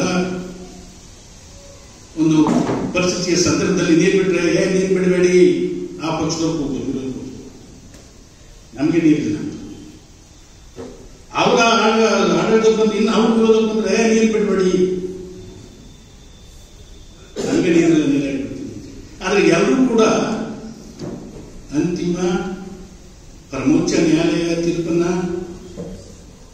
ಅನುಗುಣವಾಗಿ ನೀರನ್ನು ಬಿಟ್ಕೊಂಡೇ ಬಂದಿದೆ. ನಮಗೆ ಏನ್ ನೀರು ಅಲೋಕೇಟ್ ಮಾಡಿದರೆ ಆ ನೀರನ್ನು ಕೂಡ ಬಳಕೆ ಮಾಡಿಕೊಳ್ಳಿಕ್ಕೆ ಇತರೆ ಡ್ಯಾಮ್ ಕಟ್ಟಲಿಕ್ಕೆ ತಳಗಡೆ ಇರೋರು ತಕ್ಕಾಗ್ತಾ ಇರ್ತಾರೆ. ಅವ್ರು ಮಾತ್ರ ಕಟ್ಕೊಂಡು ಹೋಗುತ್ತೆ ಇದನ್ನು ನೋಡಿ. ನಮ್ಗೆ ಗಲಾಟೆ ನೀರನ್ನ ಉಪಯೋಗ ಮಾಡ್ಕೊಳ್ಳಿಕ್ಕೆ ನಾವು ಅಣೆಕಟ್ಟೆ ಕಟ್ಟ ಹೋಗಿಲ್ಲ, ಅವ್ರು ಕಟ್ಕೊಳ್ರು. ಈಗ ಮೇಕೆದಾಟು ಅದನ್ನು ಸ್ಟೋರೇಜ್ ಮಾಡಲಿಕ್ಕೆ ಪ್ರವಾಹ ಬಂದಾಗ ಆ ನೀರನ್ನು ನಾವು ಸ್ಟೋರೇಜ್ ಮಾಡೋದು, ಸಮುದ್ರಕ್ಕೆ ಹೋಗೋದನ್ನು ತಡೆಯೋದು, ಅದನ್ನು ಕುಡಿಯೋ ನೀರಿಗೆ ಇತರೆ ಉದ್ದೇಶಕ್ಕೆ, ಕೃಷಿ ಉದ್ದೇಶಕ್ಕೆಲ್ಲ ಬಳಕೆ ಮಾಡಿಕೊಳ್ಳಲಿಕ್ಕೆ ಮೇಕೆದಾಟು ಕಟ್ಟಲಿಕ್ಕೆ ಕೂಡ ಅದು ದೊಡ್ಡ ಆಕ್ಷೇಪಣೆ. ರೈತ ಚಳುವಳಿ ಹೋರಾಟಗಾರ ಬೋರಯ್ಯ ಮಾತನಾಡಿ, ಕೇಂದ್ರ ಮತ್ತು ರಾಜ್ಯ ಸರ್ಕಾರಗಳು ಸರಿಯಾಗಿ ಕೆಲಸ ಮಾಡುತ್ತಿಲ್ಲ. ಇಲ್ಲಿವರೆಗೂ ಒಂದು ಕಮಿಟಿ ಮಾಡಿಲ್ಲ. ಕೂಡಲೇ ಪಕ್ಷಾತೀತವಾಗಿ ಕಮಿಟಿ ಮಾಡಲು ಅವಕಾಶ ಕೊಡಬೇಕು. ಜನರಿಗೆ ಅರಿವು ಮೂಡಿಸುವ ಕಾರ್ಯಕ್ರಮ ಮಾಡಬೇಕು. ತಮಿಳುನಾಡಿನಲ್ಲಿ ಕಾವೇರಿ ಬಿಟ್ಟು ಬೇರೆ ವ್ಯವಸ್ಥೆ ಕೂಡ ಮಾಡಿಕೊಂಡಿದ್ದಾರೆ. ತಮಿಳುನಾಡಿಗೆ ಕುಡಿಯುವ ನೀರಿಗೋಸ್ಕರ ನಮ್ಮ ಬೆಳೆ ಹಾಳು ಮಾಡಿಕೊಂಡಿದ್ದೇವೆ ಎಂದು ಹೇಳಿದರು. ನೋಡಿ, ನಾನು ಹಿಂದೆ ಹೇಳ್ತಾ ಸ್ವಾತಂತ್ರ್ಯದ ಸಂದರ್ಭದಲ್ಲಿ ಹೇಳಿ ಅಲ್ಲಿ ಬಂದೆ. ನಾನು ಕರಿಕಾಳಚೂಡು ಕಲ್ಲಣೆ ಕಟ್ಟಿ 29,955 ಮೈಲಿ ಕಾಲುವೆಯನ್ನು ತೋಡಿ ಇಡೀ ತಮಿಳುನಾಡಿಗೆ ಶ್ರೀಮಂತಿಕೆಯನ್ನು ತಂದುಕೊಟ್ಟ ಈ ಭಾಗದ ತಮಿಳುನಾಡಿಗೆ. ಅದು ಅವರ ಕೊಡುಗೆ. ಹಾಗೆ ರೈತರು ಬಳಸಿದ್ರು, ಅದನ್ನ ಬಹಳ ಚೆನ್ನಾಗಿ ತಮ್ಮ ನೆಲದಲ್ಲಿ ಭತ್ತವನ್ನು ಬೆಳೆದು ಶ್ರೀಮಂತಿಕೆಯನ್ನು ಕಂಡರು. ನಾವು ಬ್ರಿಟಿಷರು 1892ರಲ್ಲಿ ಒಂದು ನಮ್ಮ ಮೇಲೆ ನಾವು ಕಾವೇರಿಗೆ ನೀರು ಬಳಸಬೇಕು ಅಂತ ಪ್ರಯತ್ನ ಮಾಡಿದಾಗ ಒಂದು ಕರ್ಮವನ್ನು ನಮ್ಮ ಮೇಲೆ ಹೇಳಿದ್ರು. ಮೈಸೂರು ಸಂಸ್ಥಾನ, ಅಂದಿನ ಸಂಸ್ಥಾನದ ಮೇಲೆ ಟಿಪ್ಪು ಗೊತ್ತಿದ್ದು 4 ಯುದ್ಧ ಮಾಡಿದವನು ಬ್ರಿಟಿಷರ ಮೇಲೆ. ಇಡೀ ಭರತ ಖಂಡದಲ್ಲಿ ಟಿಪ್ಪು ಅಷ್ಟು ಬ್ರಿಟಿಷ್ ಆಧಿಪತ್ಯವನ್ನು ಚಾಲೆಂಜ್ ಮಾಡಿದವನು ಇನ್ನೊಬ್ಬ ಮಹಾರಾಜ ಇಲ್ಲ. ಹಾಗೆ ಚಾಲೆಂಜ್ ಮಾಡಿದ. 2 ಯುದ್ಧದಲ್ಲಿ ಸೋಲು ಉಣಿಸ್ದ. 3ನೇದಲ್ಲಿ ಸೋತು ತನ್ನ ಮಕ್ಕಳನ್ನ ಒತ್ತೆ ಇಟ್ಟ. 4ನೇ ಯುದ್ಧ ಮಾಡದ ಮಕ್ಕಳನ್ನ ಬಿಡಿಸ್ಕೊಳ್ಳೋಕ್ಕೋಸ್ಕರ. ಸೋತ, ಸತ್ತ ಯುದ್ಧದಲ್ಲಿ. ಬ್ರಿಟಿಷ್ ಆಧಿಪತ್ಯಕ್ಕೆ ಅರಗಿಸಿಕೊಳ್ಳಾದಂತಹ ಒಂದು ಐತಿಹಾಸಿಕ ಘಟನೆ. ಆ ಕಾರಣಕ್ಕೆ ಅವರು ಮೈಸೂರು ಮಹಾರಾಜ ಆಗಿನ್ನು ಚಿಕ್ಕ ವಯಸ್ಸಿನವರು, 3ನೇ ಕೃಷ್ಣ. ಆಮೇಲೆ ನಾಲ್ವಡಿಯವರು ಅಧಿಕಾರಕ್ಕೆ ಬಂದ ಮೇಲೆ ಅವರು ಚಿಕ್ಕ ವಯಸ್ಸಿಗೆ ರಿಟೈರ್ ಆಯಿತು. ವಿಶೇಷಗಳನ್ನು ವಿಸ್ತೃತ ಮಾಡಿ ನಾವು KRS ಅನ್ನು ಕಟ್ಟಬೇಕು ಅಂತ ಹೇಳಿ ಆಗ ಬ್ರಿಟಿಷ್ ಸಂಸ್ಥಾನ ನಮಗೆ ಬಹಳ ಅಡ್ಡಿ ಮಾಡುತ್ತೆ. ಅದನ್ನೇ ಗ್ರಿಫಿನ್ಸ್ ಅಂತ ಗ್ರಿಫಿನ್ಗೆ ರೆಫರ್ ಮಾಡ್ತಾರೆ. ಅಲ್ಲಿ ಬ್ರಿಟನ್ ಪಾರ್ಲಿಮೆಂಟ್ನಲ್ಲಿ ಗ್ರಿಫಿನ್ ನೇತೃತ್ವದಲ್ಲಿ ತೀರ್ಪು ಕೊಡಿ ಅಂತಾರೆ. ಮಡ್ರಾಸ್ನವರು ಪ್ರೆಸಿಡೆನ್ಸಿಯವರು ನೀವು ಮಾಡಲೇಕೂಡದು ಅಂತ ಹೇಳ್ತಾರೆ. ಅದು ಡೆಲ್ಲಿ ರೆಫರ್ ಆಗುತ್ತೆ. ಡೆಲ್ಲಿ ಬ್ರಿಟನ್ ಆಧಿಪತ್ಯಕ್ಕೆ ರೆಫರ್ ಮಾಡಿದಾಗ ಅಲ್ಲಿ ಗ್ರಿಫಿನ್ಸ್ ರೆಫರ್ ಮಾಡ್ತಾರೆ. ಗ್ರಿಫಿನ್ಸ್ ನಾವು ಅಷ್ಟೊತ್ತಿಗೆ ಸುಮಾರು 1950ರಿಂದ 1900 ಅವರು ಒಂದೇ ಒಂದು ವಾದ ಮಾಡ್ತಾ ಇದ್ರು. 1924ರ ಅಗ್ರಿಮೆಂಟ್ ಏನಿತ್ತು ಅದ್ರ ಮೂಲಕ KRSಗೆ ಪರ್ಮಿಷನ್ ಕೊಟ್ಟಿದ್ರು. 1924ರ ಒಂದು ಅಗ್ರಿಮೆಂಟ್ ಅನ್ನ ಹೇರಿ ಕರ್ನಾಟಕದಲ್ಲಿ ಕನ್ನಡದ ಮೇಲೆ ನೀವು ಕಲ್ಲಣೆ ಮೇಲೆ 7.5 ಅಡಿ ನೀರು ಹರಿಬೇಕು. ಸದಾ 7.5 ಅಡಿ ಅಲ್ಲಿ ಹರಿಬೇಕು. ಕಲ್ಲಣೆಯಲ್ಲಿ ಆ ಅಣೆ ಮೇಲೆ ನೀವು KRS ಅದ್ರ ಮೇಲೆ ಬಂದ ನೀರನ್ನ ಬಳಸಬಹುದು ಅಂತ ಹೀನಾಯವಾದಂಥ ಕಾರಣ ನಮಗೆ KRS ಅಚ್ಚುಕಟ್ಟನ್ನು ಮಾಡಲಿಕ್ಕೆ ಅವಕಾಶ ಕೊಡ್ತಾರೆ. ಸೊ ನೋಡಿ, ಆ 24ರ ಅಗ್ರಿಮೆಂಟ್ನಲ್ಲಿ ಒಬ್ಬ ತಮಿಳ ಏನು ಕಿತಾಪತಿ ಮಾಡ್ತಾರೆ ಅಂದರೆ 50 ವರ್ಷ ಇರಬೇಕು ಅಂತ ಹೇಳಿ ಕ್ಲಾಸ್ ಆಗ್ತಾರೆ. ಅದು ಅದರ ಪಾಠ ಆಗ್ಬಿಡುತ್ತೆ. 50 ವರ್ಷ ನಮ್ಮನ್ನು ಕೈ ಕಟ್ಟ. ಹಾಗೇನೆ ನಾವು 56 ಮಾತಾಡದೇ ಇದ್ದದ್ದು ಹಾಗೆ. ಸುಪ್ರೀಂ ಕೋರ್ಟ್ ಹೇಳುತ್ತೆ ನಿಮ್ಗೆ ಏನ್ ಬಂದಿದ್ದು ರೋಗ. ಚಂದ್ರಶೇಖರ್ ಅವರು ದಾಖಲೆ ಮಾಡಿದ್ದಾರೆ ಹೇಗೆ ಕರ್ನಾಟಕ ಸೋತಿದೆ. 35 ಚಾಲೆಂಜ್ ಮಾಡಬಹುದಾಯಿತು. ಕಾರ್ಯಕ್ರಮದಲ್ಲಿ ಆಲೂರು ಸಕಲೇಶಪುರ ಕ್ಷೇತ್ರದ ಶಾಸಕ ಸಿಮೆಂಟ್ ಮಂಜು, ರಾಜ್ಯಸಭಾ ಮಾಜಿ ಸದಸ್ಯ HK ಜವರೇಗೌಡ, ಹಸಿರು ಭೂಮಿ ಪ್ರತಿಷ್ಠಾನ ಅಧ್ಯಕ್ಷರಾದ RP ವೆಂಕಟೇಶ್ ಮೂರ್ತಿ, ಜಿಲ್ಲಾ ವಕೀಲರ ಸಂಘದ ಅಧ್ಯಕ್ಷ DT ಪ್ರಸನ್ನ, ಕಸಾಪ ಜಿಲ್ಲಾಧ್ಯಕ್ಷ HL ಮಲ್ಲೇಶ್ ಗೌಡ, ಹಿರಿಯ ರೈತ ಹೋರಾಟಗಾರ ಮಂಜುನಾಥ್ ದತ್ತ ಉಪಸ್ಥಿತರಿದ್ದರು. ಇದೀಗ ಜಾಹೀರಾತು. the joy of jewelry shopping. Biggest joy of jewelry shopping is here. Joy Alucas ಅರ್ಪಿಸುತ್ತಿದೆ ವರ್ಷದ ಅತಿ ದೊಡ್ಡ ಆಭರಣಗಳ ಹಬ್ಬ. ಎಲ್ಲ ಆಭರಣಗಳ ಮೇಕಿಂಗ್ ಚಾರ್ಜಸ್ ನಲ್ಲಿ 50% ಕಡಿತ. ಬಂಗಾರ, ವಜ್ರ, ಪೋಲ್ಕಿ, ಪ್ರೆಷಿಯಸ್ ಸ್ಟೋನ್ಸ್ ಮತ್ತು ಬೆಳ್ಳಿಯಲ್ಲಿ ಅತಿ ದೊಡ್ಡ ಹಾಗೂ ಅತ್ಯುತ್ತಮ ಆಯ್ಕೆ ಪಡೆಯಿರಿ. ಇದು ಆಭರಣಗಳ ಶಾಪಿಂಗ್ ನಲ್ಲಿ ನಿಜವಾದ ಜಾಯ್. ಈ ಕೊಡುಗೆ ವಿಶೇಷವಾಗಿ ಜಾಯ್ ಅಲುಕಾಸ್ ನ ಶೋರೂಮ್ಗಳಲ್ಲಿ ಮಾತ್ರ. Joy Alukkas, world's favourite jeweller. Ratnam silks ಹಾಸನದ ಜನಮನ ಗೆದ್ದಿರುವ ನಂಬರ್ 1 ರೇಷ್ಮೆ ಹಾಗೂ ಫ್ಯಾನ್ಸಿ ಸೀರೆಗಳ ಎಕ್ಸ್ಕ್ಲೂಸಿವ್ ಶೋರೂಮ್. ನಮ್ಮಲ್ಲಿ ಮಹಿಳೆಯರ ಮನಸೂರೆಗೊಳ್ಳುವ Kanchipuram silk sarees, Mysore silks, pure Banaras silks, fancy ಹಾಗೂ cotton sarees, KSIC grade crepe silk, suiting and shirting, ಇನ್ನು ಹಲವಾರು ಬಗೆಯ ಸೀರೆಗಳು ನಿಮ್ಮ ಕೈಗೆಟುಕುವ ದರದಲ್ಲಿ ದೊರೆಯುತ್ತವೆ. ವರ್ಷದ 365 ದಿನಗಳಲ್ಲೂ ಹೋಲ್ಸೇಲ್ ದರದಲ್ಲಿ ಮಾರಾಟ. ಗ್ರಾಹಕರಿಗೆ ಪಾರ್ಕಿಂಗ್ ಹಾಗೂ ಶೌಚಾಲಯದ ವ್ಯವಸ್ಥೆಯೂ ಲಭ್ಯ. ಭೇಟಿ ಕೊಡಿ Ratnam silks, opposite to Rangalakshmi hospital, next to NCC office, RC road, Hassan. Phone number 9164210699 ಹಾಗೂ 08172296399. It's raining offers at Kalyan Jewelers. Enjoy flat 50% off on making charges on all products. Conditions apply. Gomti Kalyana Mantapa 12 ವಸಂತಗಳನ್ನ ಪೂರೈಸಿ 13ನೇ ವರ್ಷಕ್ಕೆ ಪಾದಾರ್ಪಣೆ ಮಾಡುತ್ತಿರುವ ಗೋಮತಿ ಕಲ್ಯಾಣ ಮಂಟಪವನ್ನ ಹೊಚ್ಚ ಹೊಸ ರೂಪದಲ್ಲಿ ನಿಮ್ಮ ಮುಂದೆ ಪ್ರಸ್ತುತಪಡಿಸುತ್ತಿದ್ದೇವೆ. ಅತ್ಯಾಧುನಿಕವಾಗಿ ನವೀಕರಣಗೊಂಡ ಕಲ್ಯಾಣ ಮಂಟಪದಲ್ಲಿ 1500 ಜನರು ಪಾಲ್ಗೊಳ್ಳಬಹುದಾದ ಬ್ಯಾಂಕ್ವೆಟ್ ಹಾಲ್, 700 ಜನರು ಊಟ ಮಾಡಬಹುದಾದ ಡೈನಿಂಗ್ ಹಾಲ್ ಇದ್ದು, ಮದುವೆ, ಬೀಗರ ಔತಣ, ನಾಮಕರಣ ಮತ್ತು ಎಲ್ಲ ಶುಭ ಸಮಾರಂಭಗಳಿಗೆ ಸಸ್ಯಾಹಾರಿ ಮತ್ತು ಮಾಂಸಾಹಾರಿ ಔತಣಗಳಿಗೆ ಹಾಲ್ ಅನ್ನ ನೀಡಲಾಗುತ್ತದೆ. 4 ಎಕರೆಗೂ ಅಧಿಕ ಜಾಗದಲ್ಲಿ ವಾಹನಗಳಿಗೆ ಉತ್ತಮವಾದ ಪಾರ್ಕಿಂಗ್ ವ್ಯವಸ್ಥೆ ಸಹ ಲಭ್ಯವಿದೆ. ನಿಮ್ಮ ಕುಟುಂಬದ ಸುಂದರ ಕಾರ್ಯಕ್ರಮಗಳನ್ನ ಅತ್ಯುತ್ತಮ ಕ್ಷಣಗಳನ್ನಾಗಿ ಮಾರ್ಪಾಡಾಗಿಸಲು ಒಂದು ಒಳ್ಳೆಯ ಜಾಗ, ಅದುವೇ ನಮ್ಮ ಗೋಮತಿ ಕಲ್ಯಾಣ ಮಂಟಪ. ಗೋಮತಿ ಕಲ್ಯಾಣ ಮಂಟಪ, ಕೋರ್ಟ್ ಹೊಸ ಬಸ್ ನಿಲ್ದಾಣದ ಹತ್ತಿರ, ಚನ್ನಪಟ್ಟಣ ಬಡಾವಣೆ, ಹೊಳೆನರಸೀಪುರ ರಸ್ತೆ, ಹಾಸನ. ಬುಕಿಂಗ್ ಹಾಗೂ ಹೆಚ್ಚಿನ ಮಾಹಿತಿಗಾಗಿ ಸಂಪರ್ಕಿಸಿ 9448427261 8970568666. Bhima Brilliance Diamond Jewelry Festival till 31st July. Get assured cash back of ₹7,000 per carat and enjoy flat ₹500 off per gram on gold in diamond jewelry. Available at all Bhima Jewelers showrooms. TNC apply.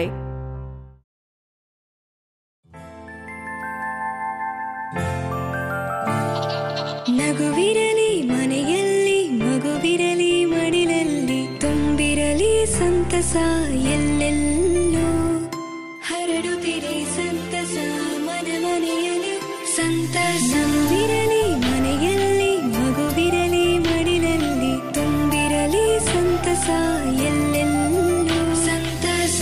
ಸಂತಸ IVF ಮತ್ತು ಎಂಟು surgery centre, Hassan ಮತ್ತು ಮೈಸೂರು.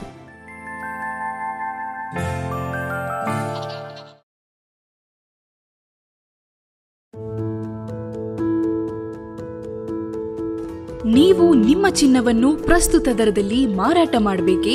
ನೀವು ನಿಮ್ಮ ಗಿರವಿ ಇಟ್ಟಿರುವ ಚಿನ್ನವನ್ನು ಬಿಡಿಸಲು ಹಣ ಬೇಕೇ? ಹಿಂದೆ ಕರೆ ಮಾಡಿ ಸ್ಕಂದ ಗೋಲ್ಡ್ ಕಂಪನಿ 7996089960.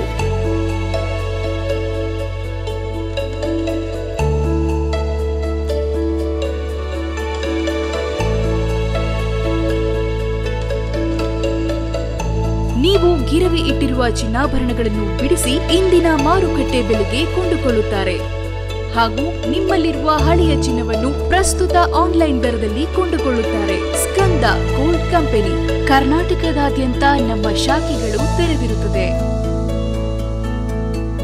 ಸ್ಕಂದ gold company, city bus stand ಹತ್ತಿರ, AVK ಕಾಲೇಜ್ ರಸ್ತೆ, ಇಂಡಿಯನ್ ಬ್ಯಾಂಕ್ ಪಕ್ಕ, ಹಾಸನ.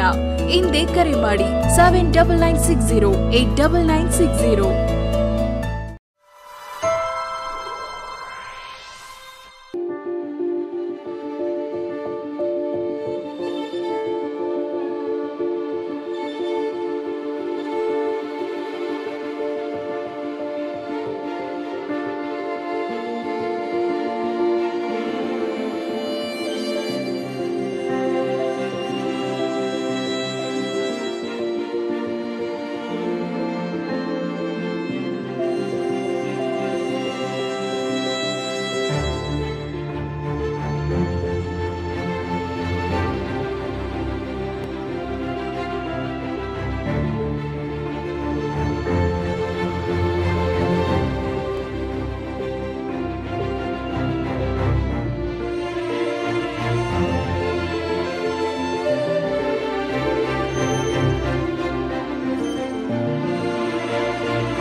ಅಮೋಘ್ ವಾರ್ತೆಗಳಿಗೆ ಸ್ವಾಗತ. 2023-24ನೇ ಸಾಲಿನಲ್ಲಿ ಎಸ್ಎಸ್ಎಲ್ಸಿ ಪರೀಕ್ಷೆಯಲ್ಲಿ ಅತಿ ಹೆಚ್ಚು ಅಂಕ ಪಡೆದ ಅರಕಲಗೂಡು ತಾಲೂಕು ವಿದ್ಯಾರ್ಥಿಗಳಿಗೆ ಅಕ್ಷರ ಪುರಸ್ಕಾರ ಕಾರ್ಯಕ್ರಮವನ್ನು ಏರ್ಪಡಿಸಲಾಗಿತ್ತು. ಶಿಕ್ಷಕರ ಭವನದಲ್ಲಿ ಟೈಮ್ಸ್ ಹಾಸನ ಪದವಿ ಪೂರ್ವ ಕಾಲೇಜು ಮತ್ತು ಮಕ್ಕಳ ಸಾಹಿತ್ಯ ಪರಿಷತ್ತು ಹಾಗೂ ರೋಟರಿ ಸಂಸ್ಥೆ ಅರಕಲಗೂಡು ಇವರುಗಳ ಸಂಯುಕ್ತಾಶ್ರಯದಲ್ಲಿ ಆಯೋಜಿಸಿದ ಅಕ್ಷರ ಪುರಸ್ಕಾರ ಕಾರ್ಯಕ್ರಮದಲ್ಲಿ ತಾಲೂಕಿನಲ್ಲಿ 2023-24ನೇ ಸಾಲಿನ ಎಸ್ಎಸ್ಎಲ್ಸಿ ಪರೀಕ್ಷೆಯಲ್ಲಿ ಅತಿ ಹೆಚ್ಚು ಅಂಕಗಳನ್ನು ಪಡೆದು ಶಾಲೆಗೆ ಮತ್ತು ಪೋಷಕರಿಗೆ ಕೀರ್ತಿ ತಂದ ವಿದ್ಯಾರ್ಥಿಗಳನ್ನು ಗುರುತಿಸಿ ಇಂದು ಶತಕ ವಿದ್ಯಾರ್ಥಿಗಳಿಗೆ ಸಹಸ್ರ ಪುಸ್ತಕಗಳನ್ನು ಬಹುಮಾನವಾಗಿ ನೀಡುವ ಮೂಲಕ ಮನೆ ಮನೆಯಲ್ಲಿ ಗ್ರಂಥಾಲಯ ಸೃಷ್ಟಿಸುವ ಬಹುದೊಡ್ಡ ಕಾರ್ಯಕ್ಕೆ ಚಾಲನೆ ನೀಡಲಾಯಿತು. ಕಾರ್ಯಕ್ರಮವನ್ನು ಉದ್ಘಾಟಿಸಿದ ಆರೋಗ್ಯ ಮತ್ತು ಕುಟುಂಬ ಕಲ್ಯಾಣ ಇಲಾಖೆಯ ಮುಖ್ಯ ಜಾಗೃತ ಅಧಿಕಾರಿ ಶ್ರೀನಿವಾಸ್ ಮಾತನಾಡಿ, ಮಕ್ಕಳು ವಿದ್ಯಾರ್ಥಿ ಜೀವನದಲ್ಲೇ ಬಹುದೊಡ್ಡ ಕನಸು ಕಾಣುವ ಜೊತೆಗೆ ತಮ್ಮಗಳ ಪೋಷಕರ ಶ್ರಮವನ್ನು ಅರಿತುಕೊಂಡು ಜೀವನದ ಗುರಿಯನ್ನು ಸಾಧಿಸಲು ಶಿಸ್ತು ಶ್ರದ್ಧೆ ಛಲದಿಂದ ಓದುವ ಗುರಿ ಹೊಂದಬೇಕು. ಆಗಲೇ ಶಿಕ್ಷಣ ಕ್ಷೇತ್ರ ಮತ್ತು ವೃತ್ತಿ ಕ್ಷೇತ್ರದಲ್ಲಿ ಗೆಲುವು ಸಾಧಿಸಲು ಸಾಧ್ಯ. ವಿದ್ಯಾರ್ಥಿಗಳು ಓದಿನ ನಂತರ ಎಷ್ಟೇ ಎತ್ತರದ ಹುದ್ದೆಯನ್ನು ಅಲಂಕರಿಸಿದರೂ ವಿದ್ಯೆ ಕಲಿಸಿದ ಗುರು ಮತ್ತು ಜೀವನ ನೀಡಿದ ತಂದೆ ತಾಯಿಯನ್ನು ಮರೆತು ಹೋಗಬಾರದು ಎಂದು ವಿದ್ಯಾರ್ಥಿಗಳಿಗೆ ಕಿವಿ ಮಾತು ಹೇಳಿದರು. ಆ ಕಾರಣಕ್ಕೆ ಅವತ್ತು ಅಂದ್ಕೊಂಡಿಲ್ಲ, ಈ ಪುಸ್ತಕನ ಹೇಗಾದ್ರೂ ಮಾಡಿ ಮಕ್ಕಳುಗಳಿಗೆ ನಾವು ರೀಚ್ ಮಾಡಿಸಲೇಬೇಕು ಅನ್ನೋ ಕಾರಣಕ್ಕೆ ಇವತ್ತು ಪುರಸ್ಕಾರ ಕೊಡುವಂಥ ಕಾರ್ಯಕ್ರಮ ಮಾಡ್ಕೊಂಡು ಕಳೆದ 6 ವರ್ಷದಿಂದ ಮಾಡ್ತಾ ಇದ್ವಿ. ಪ್ರತಿ ವರ್ಷ 1,000 ಜನ ಕೊಡ್ತಿದ್ವಿ. ಅದಕ್ಕೆ ನಮ್ಮ ವಿಜಯಣ್ಣ, ನವೀನ್ ಎಲ್ಲರೂ ಕೂಡ ಸಹಕಾರ ಮಾಡ್ತಿದ್ವಿ. ನಾವು ಒಬ್ಬನೇ ಮಾಡ್ತಿರ್ಲಿಲ್ಲ ಅದನ್ನ. ಸೊ 1,000 ಮಕ್ಕಳಿಗೆ, ಒಂದು ಮಗುಗೆ 1,500 ರೂಪಾಯಿ ಆಗುತ್ತೆ. 10 ಪುಸ್ತಕಗಳನ್ನ ಕೊಡ್ತಿದ್ವಿ. ಈ ವರ್ಷ 7 ಅಥವಾ 8 ಪುಸ್ತಕ ಇದೆ ನಿಮಗೆ. ಒಂದು ಮಗುಗೆ 10 ಪುಸ್ತಕಗಳನ್ನ ಕೊಡಬೇಕು ಅಂತ ಅನ್ಕೊಂಡ್ವಿ. ಕಾರಣ ಇಷ್ಟೇ, ಮನೆಯಲ್ಲಿ ಒಂದು ಪುಟ್ಟ ಲೈಬ್ರರಿ ಓಪನ್ ಆಗಬೇಕು ಅನ್ನೋದು ನಮ್ಮ ಕನಸು.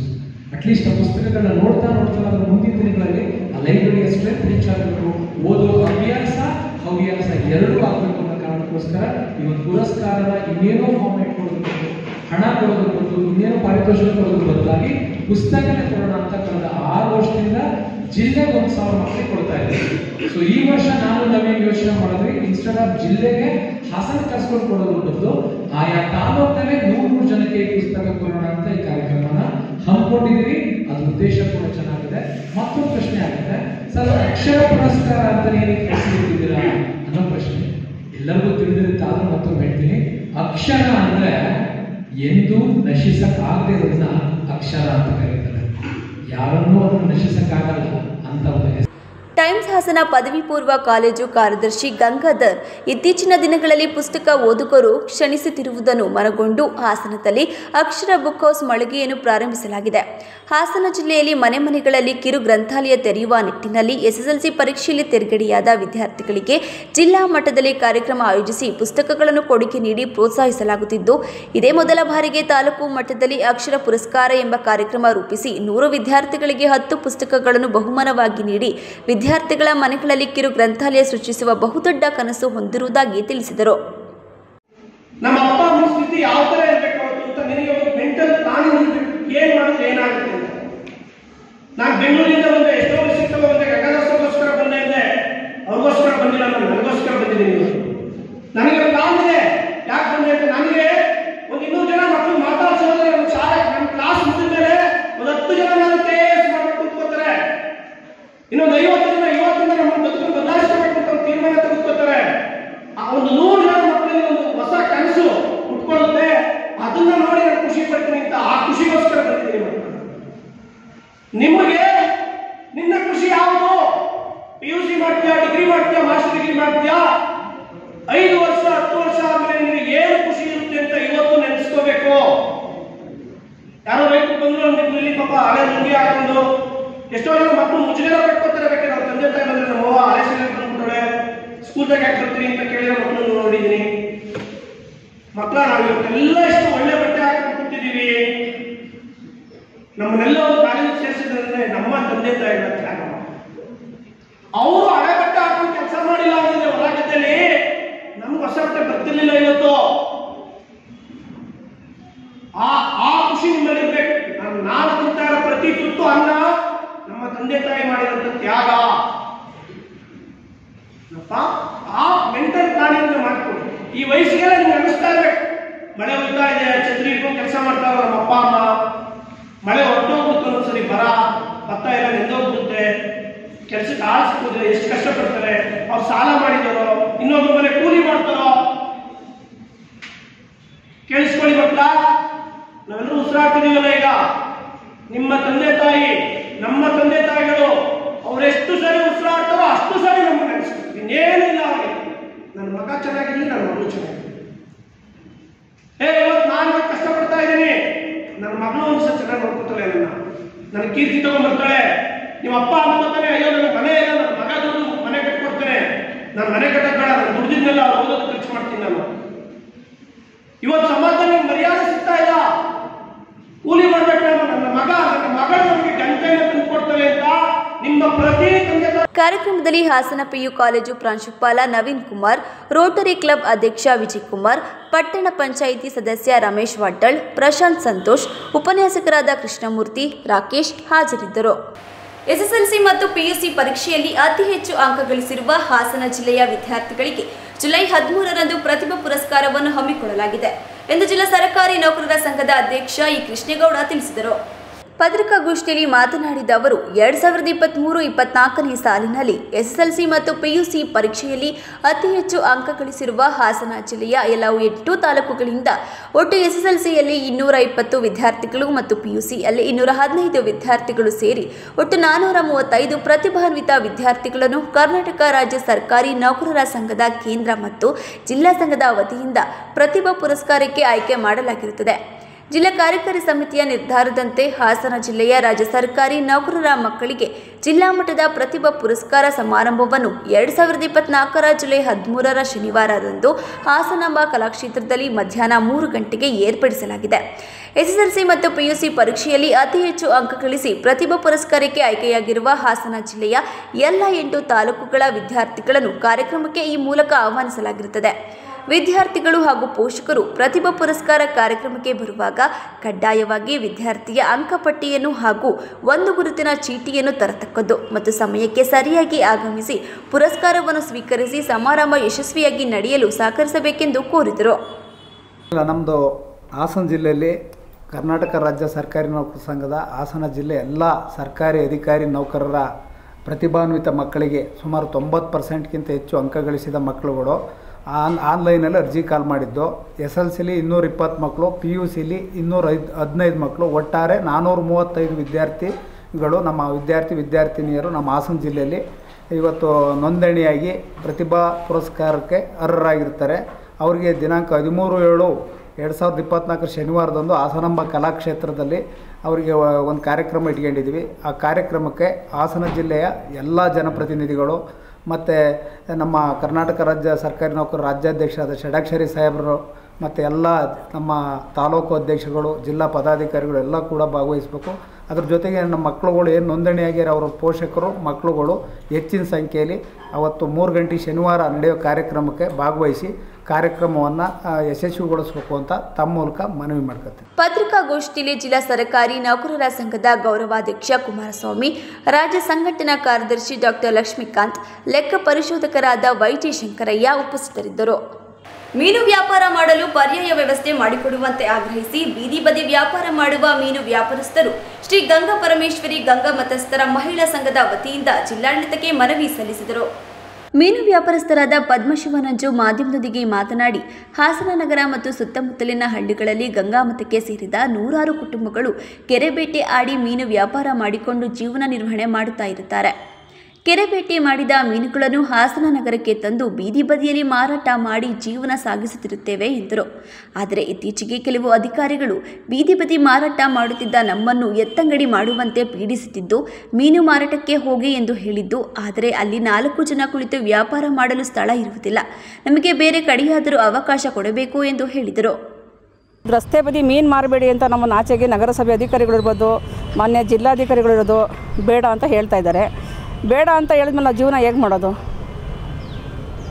ಜೀವನ ಮಾಡಬೇಕಲ್ಲ, ಯಾವ ರೀತಿ ಮಾಡಬೇಕು? ಮೀನವ್ರು ತೆಗೀರಿ ಅಂತಂದರೆ ಎಲ್ಲಿಗೆ ಹೋಗಬೇಕು? ಇಲ್ಲ ಮಾರ್ಕೆಟಿಗೆ ಹೋಗಿ ಅಂತಾರೆ. ಮಾರ್ಕೆಟ್ನಲ್ಲಿ ಅಂಥ ವ್ಯವಸ್ಥೆ ಏನಿಲ್ಲ. ಇರೋದು 4 ಅಂಗಡಿ.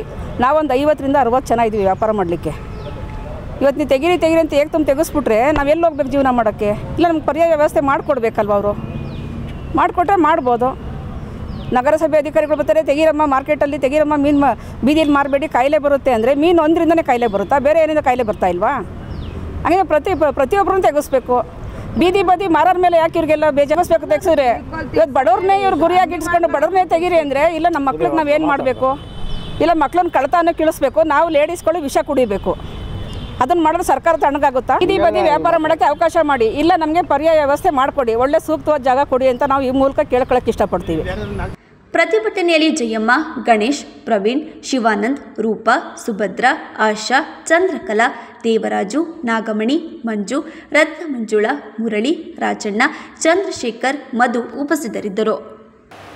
ಕೆಎಸ್ಆರ್ಟಿಸಿ ಹಾಸನ ವಿಭಾಗದಲ್ಲಿ ಮೇಲಧಿಕಾರಿಗಳಿಂದ ಚಾಲನಾ ಸಿಬ್ಬಂದಿಗಳ ಮೇಲೆ ಕೆಲಸದ ಒತ್ತಡ, ಕಿರುಕುಳ ನಡೆಯುತ್ತಿದ್ದು 13 ಲಕ್ಷದಿಂದ 14 ಲಕ್ಷ ಕಿಲೋಮೀಟರ್ ಚಲಿಸಿ ಸಂಚಾರಕ್ಕೆ ಯೋಗ್ಯವಲ್ಲದ ಅನುಪಯುಕ್ತ ಬಸ್ಸುಗಳು ಹೆಚ್ಚಾಗಿದೆ ಎಂದು ಕೆಎಸ್ಆರ್ಟಿಸಿ ಹಾಸನ ವಿಭಾಗ ಮತ್ತು ಪ್ರಾದೇಶಿಕ ಕಾರ್ಯಾಗಾರ ವತಿಯಿಂದ ಹಮ್ಮಿಕೊಳ್ಳಲಾಗಿದ್ದ ಸಾರಿಗೆ ನೌಕರರ ಜಾಗೃತಿ ಸಮಾವೇಶದಲ್ಲಿ ಪ್ರಮುಖವಾಗಿ ಚರ್ಚೆಗೆ ಬಂದು ನ್ಯಾಯ ಸಿಗುವವರೆಗೂ ಹೋರಾಟ ಮಾಡುತ್ತಲೇ ಕೆಲಸ ನಿರ್ವಹಿಸುವಂತೆ ಕರೆ ಕೊಡಲಾಗಿದೆ.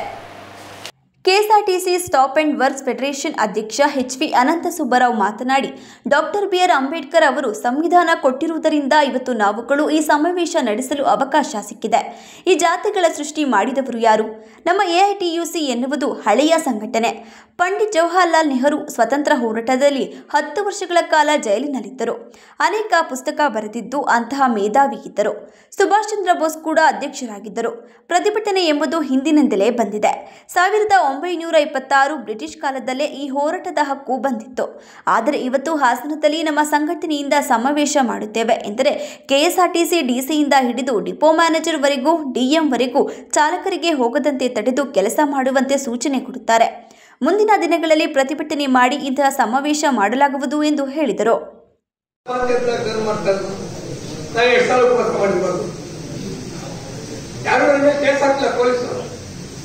ನೀವು ಬಸ್ ನಿಲ್ಲಿಸಿರಿ, ಉಪವಾಸ ಕೊಡ್ತಾರೆ, ಸೆಟ್ಲ್ಮೆಂಟ್ ಇವತ್ತು ಉಪವಾಸ ಸತ್ಯಾಗ್ರಹ ಮಾಡೋದು ದೊಡ್ಡ ಅಪರಾಧ. ಎಲ್ಲೋ ಸಂವಿಧಾನ.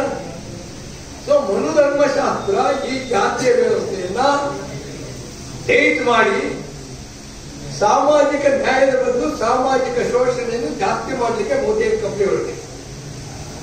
ಈ ಚುನಾವಣೆ ಜನ ರಿಜೆಕ್ಟ್ ಮಾಡಿದ್ದಾರೆ. ತಮ್ಮ ಸಂವಿಧಾನ ಬೇಕು. ಮೋದಿ ಸರ್ಕಾರ 3 ಕಾಲಿವೆ. ಒಂದು ಕಾಲು ಚಂದ್ರಬಾಬು ನಾಯ್ಡು, ಇನ್ನೊಂದು ಕಾಲು ಅವ್ರು ಯಾವಾಗಿರ್ತಾರೋ ಯಾವ ಪಾರ್ಟಿಯಲ್ಲಿ ಗೊತ್ತಿಲ್ಲ, ನಿತೀಶ್ ಕುಮಾರ್. ಅವ್ರಿಗೆ ಯಾವ ಗೊಂದೆ ಇಲ್ಲ. 5 ವರ್ಷ ಆಗಿಲ್ಲ ಸರ್ಕಾರ. ಯಾಕೆ ಮಾತಾಡ್ತೀನಿ ಅಂತ ಮೋದಿ ಅವರು ನನಗೆ ಗಾಯ ಆಗ್ಯಾರ. ಕಾರಣ ಅಷ್ಟೇ, 103 ವರ್ಷದಿಂದ ನಾವು ಫೈಟ್ ಮಾಡಿದ್ವಿ. ಐಟಿಸಿ ಅತ್ಯಂತ ಹಳೆ ಸಂಘಟನೆ ಇದು. ಯಾರೋ ಕಾಂಜಿ ಪಿಂಜಿಗಳಿದ್ರೆ ಅಧ್ಯಕ್ಷರಾಗಿರ್ಲಿಲ್ಲ. ಪಂಡಿತ್ ಜವಾಹರ್ಲಾಲ್ ನೆಹರು 10 ವರ್ಷ ಜೈಲಿನಲ್ಲಿದ್ರು ಸ್ವತಂತ್ರ ಹೋರಾಟದಲ್ಲಿ. ಪ್ರಪಂಚದಲ್ಲೇ ಅವರಂತಹ ಮೇಧಾವಿ ಯಾರೂ ಇಲ್ಲ. ಅಂತಂತ ಪುಸ್ತಕಗಳು ಬಂದಿದ್ದಾರೆ. ಡಿಸ್ಕವರಿ ಆಫ್ ಇಂಡಿಯಾ ಎಕಾನಮಿಕ್ಸ್ ಬಂದಿದ್ದಾರೆ. ಅಂತ ಮೇಧಾವಿ ಎಐಟಿಸಿ ಅಧ್ಯಕ್ಷರಾಗಿದ್ದರು. ಸುಭಾಷ್ ಚಂದ್ರ ಬೋಸ್ ಅವರ ಅಧ್ಯಕ್ಷರಾಗಿದ್ದರು. ವಿ.ವಿ. ಗಿರಿ ಅವರ ಅಧ್ಯಕ್ಷರಾಗಿದ್ದರು. ಕಾಮ್ರೇಡ್ ಗಾಂಧಿ ಅವರ ಅಧ್ಯಕ್ಷರಾಗಿದ್ದರು. ಸ್ವಾತಂತ್ರ್ಯ ಹೋರಾಟದ ಮುಂಚೂಣಿಯಲ್ಲಿದ್ದಂತ ಯಾರು ಪಂಜಾಬಿನ ಕೇಸರಿ ಅವರು ಮೊದಲನೇ ಅಧ್ಯಕ್ಷರಾಗಿದ್ದರು. ಲಾಲಾ ಲಜಪತ್ ರಾಯ್ ಬ್ರಿಟಿಷ್ ಲಾಠಿ ಚಾರ್ಜ್ ಎಲ್ಲ ಸೇರ್ಕೊಂಡ್ರು. ಅಂತ ಹುತಾತ್ಮರೆಲ್ಲ ನಮಗೆ ಲೀಡರ್ಶಿಪ್ ಕೊಟ್ಟಿದ್ದಾರೆ. ಆದ್ರಿಂದ ಎಷ್ಟೊಂದು ಕಾನೂನುಗಳು ಬಂದಿವೆ. ಡಿಮಾಂಡ್ ಹಾಕ್ಬೋದು, ಸ್ಟ್ರೈಕ್ ಮಾಡಬಹುದು. ಆ ಕೂಡದ ಸ್ಟ್ರೈಕ್ ಮಾಡೋದು ಹಕ್ಕನ್ನು ಎಐಟಿಸಿ ತಂದ್ಕೊಡು. ಏನ್ ಮಾಡಿದೆ ಸುಬ್ರಾವ್? ನಾನು ಯೂನಿಯನ್ನು ಈ ದೇಶದ ಕಾನೂನುಗಳೆಲ್ಲ ತಂದಿರುವ ಕಲ್ಪರವಾಗಿ PF ಆಕ್ಟ್ ತಂದು, PS ಆಕ್ಟ್ ತಂದು, ಗ್ಯಾಜೆಟ್ ಆಕ್ಟ್ ಒಂದು ಸ್ಟ್ರೈಕ್ ಮಾಡೋ ಹಕ್ಕ ತಂದ್ಕೊಡ್ತು. ಬ್ರಿಟಿಷ್ನವ್ರ ಕಾಲದಲ್ಲೇ ಬಂದಿತ್ತು. 1926ರಲ್ಲಿ ಟ್ರೇಡ್ ಆಕ್ಟ್ ಯಾರು ತಂದಿದ್ದು? ಯಾವ ಬೇರೆ ಹೊತ್ತು. ಆದ್ರೆ ಇವತ್ತು ಹಾಸನದಲ್ಲಿ ಸಮಾವೇಶ ಮಾಡ್ತೀವಿ ಅಂದ್ರೆ ನಿಮ್ಮ DC ಇಂದ ಡಿಪೋ ಮ್ಯಾನೇಜರ್ ಅವರಿಗೆ, ಆ ಹುಚ್ಚ DME ಅವರಿಗೆ ವೆಂಕಟೇಶ್ ಮೂರ್ತಿ ಡಿಪೋ ಹೋಗ್ತಾರೆ. ಹೋಗ್ಬೇಡಿ, ಯಾರು ಡ್ಯೂಟಿ ಮಾಡು. DC ಎಚ್ಚರಿಕೆ ಕೊಡ್ತೀನಿ, ಮುಂದೆ ಸಮಾವೇಶ ಮಾಡ್ಬೇಕಾದ್ರೆ ಹಾಸನ ಜಿಲ್ಲೆಯಲ್ಲಿ ಸ್ಟ್ರೈಕ್ ಮಾಡಿ ಸಮಾವೇಶ ಮಾಡ್ತೀವಿ. ಒಂದು ಬಸ್ ತರಿಸಿ ನಿಮ್ಮ ಅಪ್ಪನೇ ಮಾಡಿದ್ದೀನಿ, 2 ಬಸ್ ತರಿಸ್ತೀವಿ. ಚಾಲೆಂಜ್ ಮಾಡ್ತೀರ.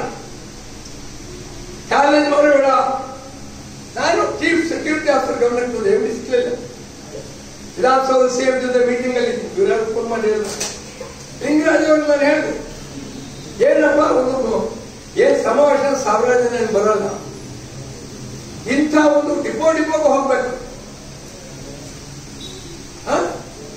ಮುಂದೆ ಯಾವುದೇ ರೀತಿಯಲ್ಲಿ ನಾವು ಸಮಾವೇಶ ಮಾಡಿಬಿಟ್ಟು ಅಡಿಗೆ ಸ್ಟ್ರೈಕ್ ಮಾಡಿ ಅಂತ ಹೇಳ್ತೀವಿ. ಜನ ಯಾವತ್ತಾಗಲಿ ಕಾನ್ಫ್ಲಿಕ್ಟ್. ಇವತ್ತು ಸೆಂಟ್ರಲ್ ಆಫೀಸಲ್ಲಿ ಬೇರೆ ಒಂದು ರೀತಿಯ ಆಲೋಚನೆ. ನಾವು ಸಹಕಾರ ಕೊಡ್ತಾ ಇದ್ದೀವಿ, ಆದ್ರೂ ಮೀಟಿಂಗ್ ಮಾಡೋದು ಬಿಡೋಣ ಅಂದ್ರೆ ಏನಪ್ಪ ಡಿಸಿ ನಿಮ್ಮ ಅಪ್ಪದ ಜಾಗ. ಸಮಾವೇಶದಲ್ಲಿ ಪ್ರಧಾನ ಕಾರ್ಯದರ್ಶಿ D A Vijay Bhaskar, KSRTC staff and works union ಅಧ್ಯಕ್ಷ ಡಿಜೆ ಶಿವನಂಜೇಗೌಡ, ಪ್ರಧಾನ ಕಾರ್ಯದರ್ಶಿ ಜಿಟಿ ರಂಗೇಗೌಡ, ಕಾರ್ಯಾಧ್ಯಕ್ಷ ಸಿದ್ದಪ್ಪ ಪಾಲಿಕ್ಕಿ, ಡಿಆರ್ಬಿಎಫ್ ಕೇಂದ್ರ ಕಚೇರಿ ಕಾರ್ಯದರ್ಶಿ ಮಂಜುಳಾ, ಜಂಟಿ ಕಾರ್ಯದರ್ಶಿ ರಜನಿಕಾಂತ್, ಬಸವರಾಜು ಉಪಸ್ಥಿತರಿದ್ದರು. ಮಾನವ ಯಾವಾಗಲೂ ಸುಖಾಪೇಕ್ಷಿ, ಸಂತೃಪ್ತಿ, ಸಮೃದ್ಧಿಗಾಗಿ ಜೀವನ ಮೌಲ್ಯಗಳನ್ನು ಪಾಲಿಸಬೇಕಾಗುತ್ತದೆ. ಜೀವನದ ಶ್ರೇಯಸ್ಸಿಗಾಗಿ ಧರ್ಮ ದಿಕ್ಸೂಚಿ, ಶಾಂತಿ ಮತ್ತು ನೆಮ್ಮದಿಯ ಬದುಕಿಗೆ ಧರ್ಮಾಚರಣೆ ಅಗತ್ಯವಿದೆ ಎಂದು ಬಾಳೆಹೊನ್ನೂರು ಶ್ರೀ ರಂಭಾಪುರಿ ಡಾಕ್ಟರ್ ವೀರ ಸೋಮೇಶ್ವರ ಜಗದ್ಗುರುಗಳು ಅಭಿಪ್ರಾಯಪಟ್ಟರು. ಬೆಕ್ಕೋಡು ಸಮೀಪದ ಮುಚ್ಚಿನಮನೆ ಗ್ರಾಮದ ನೂತನ ಶ್ರೀ ಶಿವಲಿಂಗೇಶ್ವರ ಸ್ವಾಮಿ ಪ್ರತಿಷ್ಠಾ ಪ್ರಥಮ ಮಂಡಲೋತ್ಸವ ಅಂಗವಾಗಿ ಜರುಗಿದ ರಂಭಾಪುರಿ ಜಗದ್ಗುರುಗಳ ಅಡ್ಡಪಲ್ಲಕ್ಕಿ ಉತ್ಸವ ಮತ್ತು ಧರ್ಮಜಾಗೃತಿ ಸಮಾರಂಭದಲ್ಲಿ ದಿವ್ಯ ಸಾನ್ನಿಧ್ಯವನ್ನು ವಹಿಸಿ ಆಶೀರ್ವಚನ ನೀಡಿದ ಅವರು, ಇತ್ತೀಚಿನ ದಿನದಲ್ಲಿ ಮಾನವ ಸಂಪತ್ತಿಗೆ ಹೆಚ್ಚಿನ ಮನ್ನಣೆ ನೀಡುತ್ತಿರುವ ಕಾರಣದಿಂದಲೇ ಪ್ರತಿಯೊಬ್ಬರಲ್ಲಿ ಸಂಬಂಧಗಳು ಉಳಿಯುತ್ತಿಲ್ಲ. ಹಣ, ಅಧಿಕಾರ ಹಿಂದೆ ಹೊರಟ ಮಾನವ ಧರ್ಮ ಪ್ರಜ್ಞೆ, ರಾಷ್ಟ್ರಭಕ್ತಿಯಿಂದ ದೂರವಾಗುತ್ತಿದೆ. ಬೆಳೆಯುವ ಯುವ ಮನಸ್ಸಿನಲ್ಲಿ ವೈಚಾರಿಕತೆ ಇರಲಿ, ಆದರೆ ಇದರ ನೆಪದಲ್ಲಿ ನಾಸ್ತಿಕ ಮನೋಭಾವನೆ ಬೆಳೆಯಬಾರದು. ಇದರಿಂದ ನಾಗರಿಕತೆಯ ಸಮಾಜದಲ್ಲಿ ಅನಾಗರಿಕ ಕೃತ್ಯಗಳು ಹೆಚ್ಚುತ್ತದೆ. ಜಗದ್ಗುರು ರೇಣುಕಾಚಾರ್ಯರು ವೀರಶೈವ ಧರ್ಮ ಸಂಹಿತೆಯಲ್ಲಿ ಸಕಲ ಜನಾಂಗಕ್ಕೂ ಅವಶ್ಯಕವಾಗಿರುವ ದಶವಿಧ ಧರ್ಮ ಸೂತ್ರವನ್ನು ಬೋಧಿಸಿದ್ದಾರೆ. ವಿಶ್ವದಲ್ಲಿ ಅಸಂಖ್ಯಾತ ಧರ್ಮಗಳಿದ್ದು ಆಯಾ ಧರ್ಮಗಳ ತಮ್ಮ ತಮ್ಮ ಧರ್ಮಸಾರದ ಬಗ್ಗೆ ಹೇಳುತ್ತಾರೆ. ಆದರೆ ಮಾನವ ಧರ್ಮಕ್ಕೆ ಜಯವಾಗಲಿ ಎಂಬ ಸಂದೇಶವನ್ನು ನೀಡಿದ್ದು ಅದು ರಂಭಾಪುರಿ ಪೀಠ ಎಂಬುದನ್ನು ಯಾರೂ ಕೂಡ ಮರೆಯಬಾರದು ಎಂದು ಹೇಳಿದರು. ಮಾನವೀಯ ಆದರ್ಶ ಚಿಂತನೆಗಳನ್ನು ನಿಮ್ಮೆಲ್ಲರ ಮನಕ್ಕೆ ಮುಟ್ಟಿಸುವಂಥ ಪವಿತ್ರ ಕಾರ್ಯವನ್ನು ಅವರು ಮಾಡಿದ್ದಾರೆ. ಜಗತ್ತೊಳಗೆ ಹೆಚ್ಚು ಹೇಳುವಂಥದ್ದು ಏನೂ ಇಲ್ಲ. ಆದರೆ ಶಾಂತಿ ನೆಮ್ಮದಿಯ ಬದುಕಿಗೆ ನಮ್ಮೆಲ್ಲರಿಗೆ ಧರ್ಮಾಚರಣೆ ಬೇಕಾಗಿದೆ. ಆಡುವ ಮಾತು ಒಂದು ರೀತಿ. ಈ ಭಾರತ ದೇಶ ಹಲವಾರು ಧರ್ಮ, ಹಲವಾರು ಸಂಪ್ರದಾಯ ಪರಂಪರೆಗಳಿಂದ ಕೂಡಿದೆ.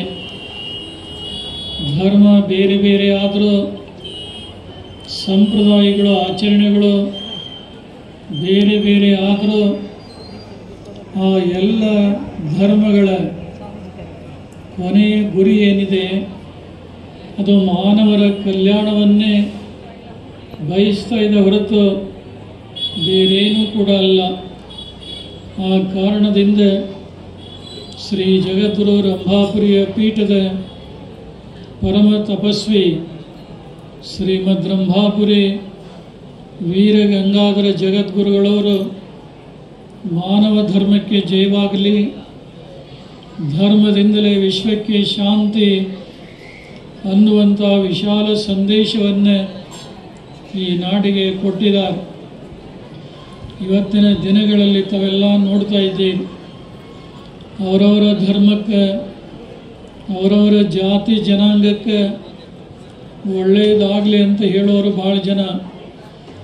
ಆದರೆ ಮಾನವ ಧರ್ಮಕ್ಕೆ ಜಯವಾಗಲಿ ಅನ್ನುವಂಥ ಸಂದೇಶ ಕೊಟ್ಟಂಥ ಯಾವುದಾದ್ರೂ ಒಂದು ಧರ್ಮಪೀಠ ಇದ್ದರೆ ಅದು ರಂಭಾಪುರಿಯ ಪೀಠ ಅನ್ನುವಂಥದ್ದು ನಮ್ಮೆಲ್ಲರಿಗೂ ಕೂಡ ಗೊತ್ತಿದೆ. ಇವತ್ತು ಮಾನವ ಧರ್ಮ ಉಳಿದು ಬೆಳೆದು ಬಂದರೆ ನಾವೆಲ್ಲ ಸಾಮರಸ್ಯ ಸೌಹಾರ್ದತೆಯಿಂದ ಬದುಕಿ ಬಾಳಲಿಕ್ಕೆ ಸಾಧ್ಯವಾಗ್ತಾ ಇದೆ. ವೀರಶೈವ ಧರ್ಮ ಹೇಳಿದೆ, ಇವತ್ತು ಕೂಡ ಹೇಳ್ತಾ ಇದೆ, ಮುಂದೂ ಕೂಡ ಭವಿಷ್ಯತ್ತಿನಲ್ಲಿ ಸೌಹಾರ್ದತೆಗೆ ಅಮೂಲ್ಯವಾದಂಥ ಮಾರ್ಗದರ್ಶನ ಕೊಟ್ಟಿರುವುದನ್ನು ನಾವೆಲ್ಲ ಇತಿಹಾಸದ ಪುಟಗಳಿಂದ ತಿಳ್ಕೊಳ್ಳಿಕ್ಕೆ ಸಾಧ್ಯ ಇದೆ.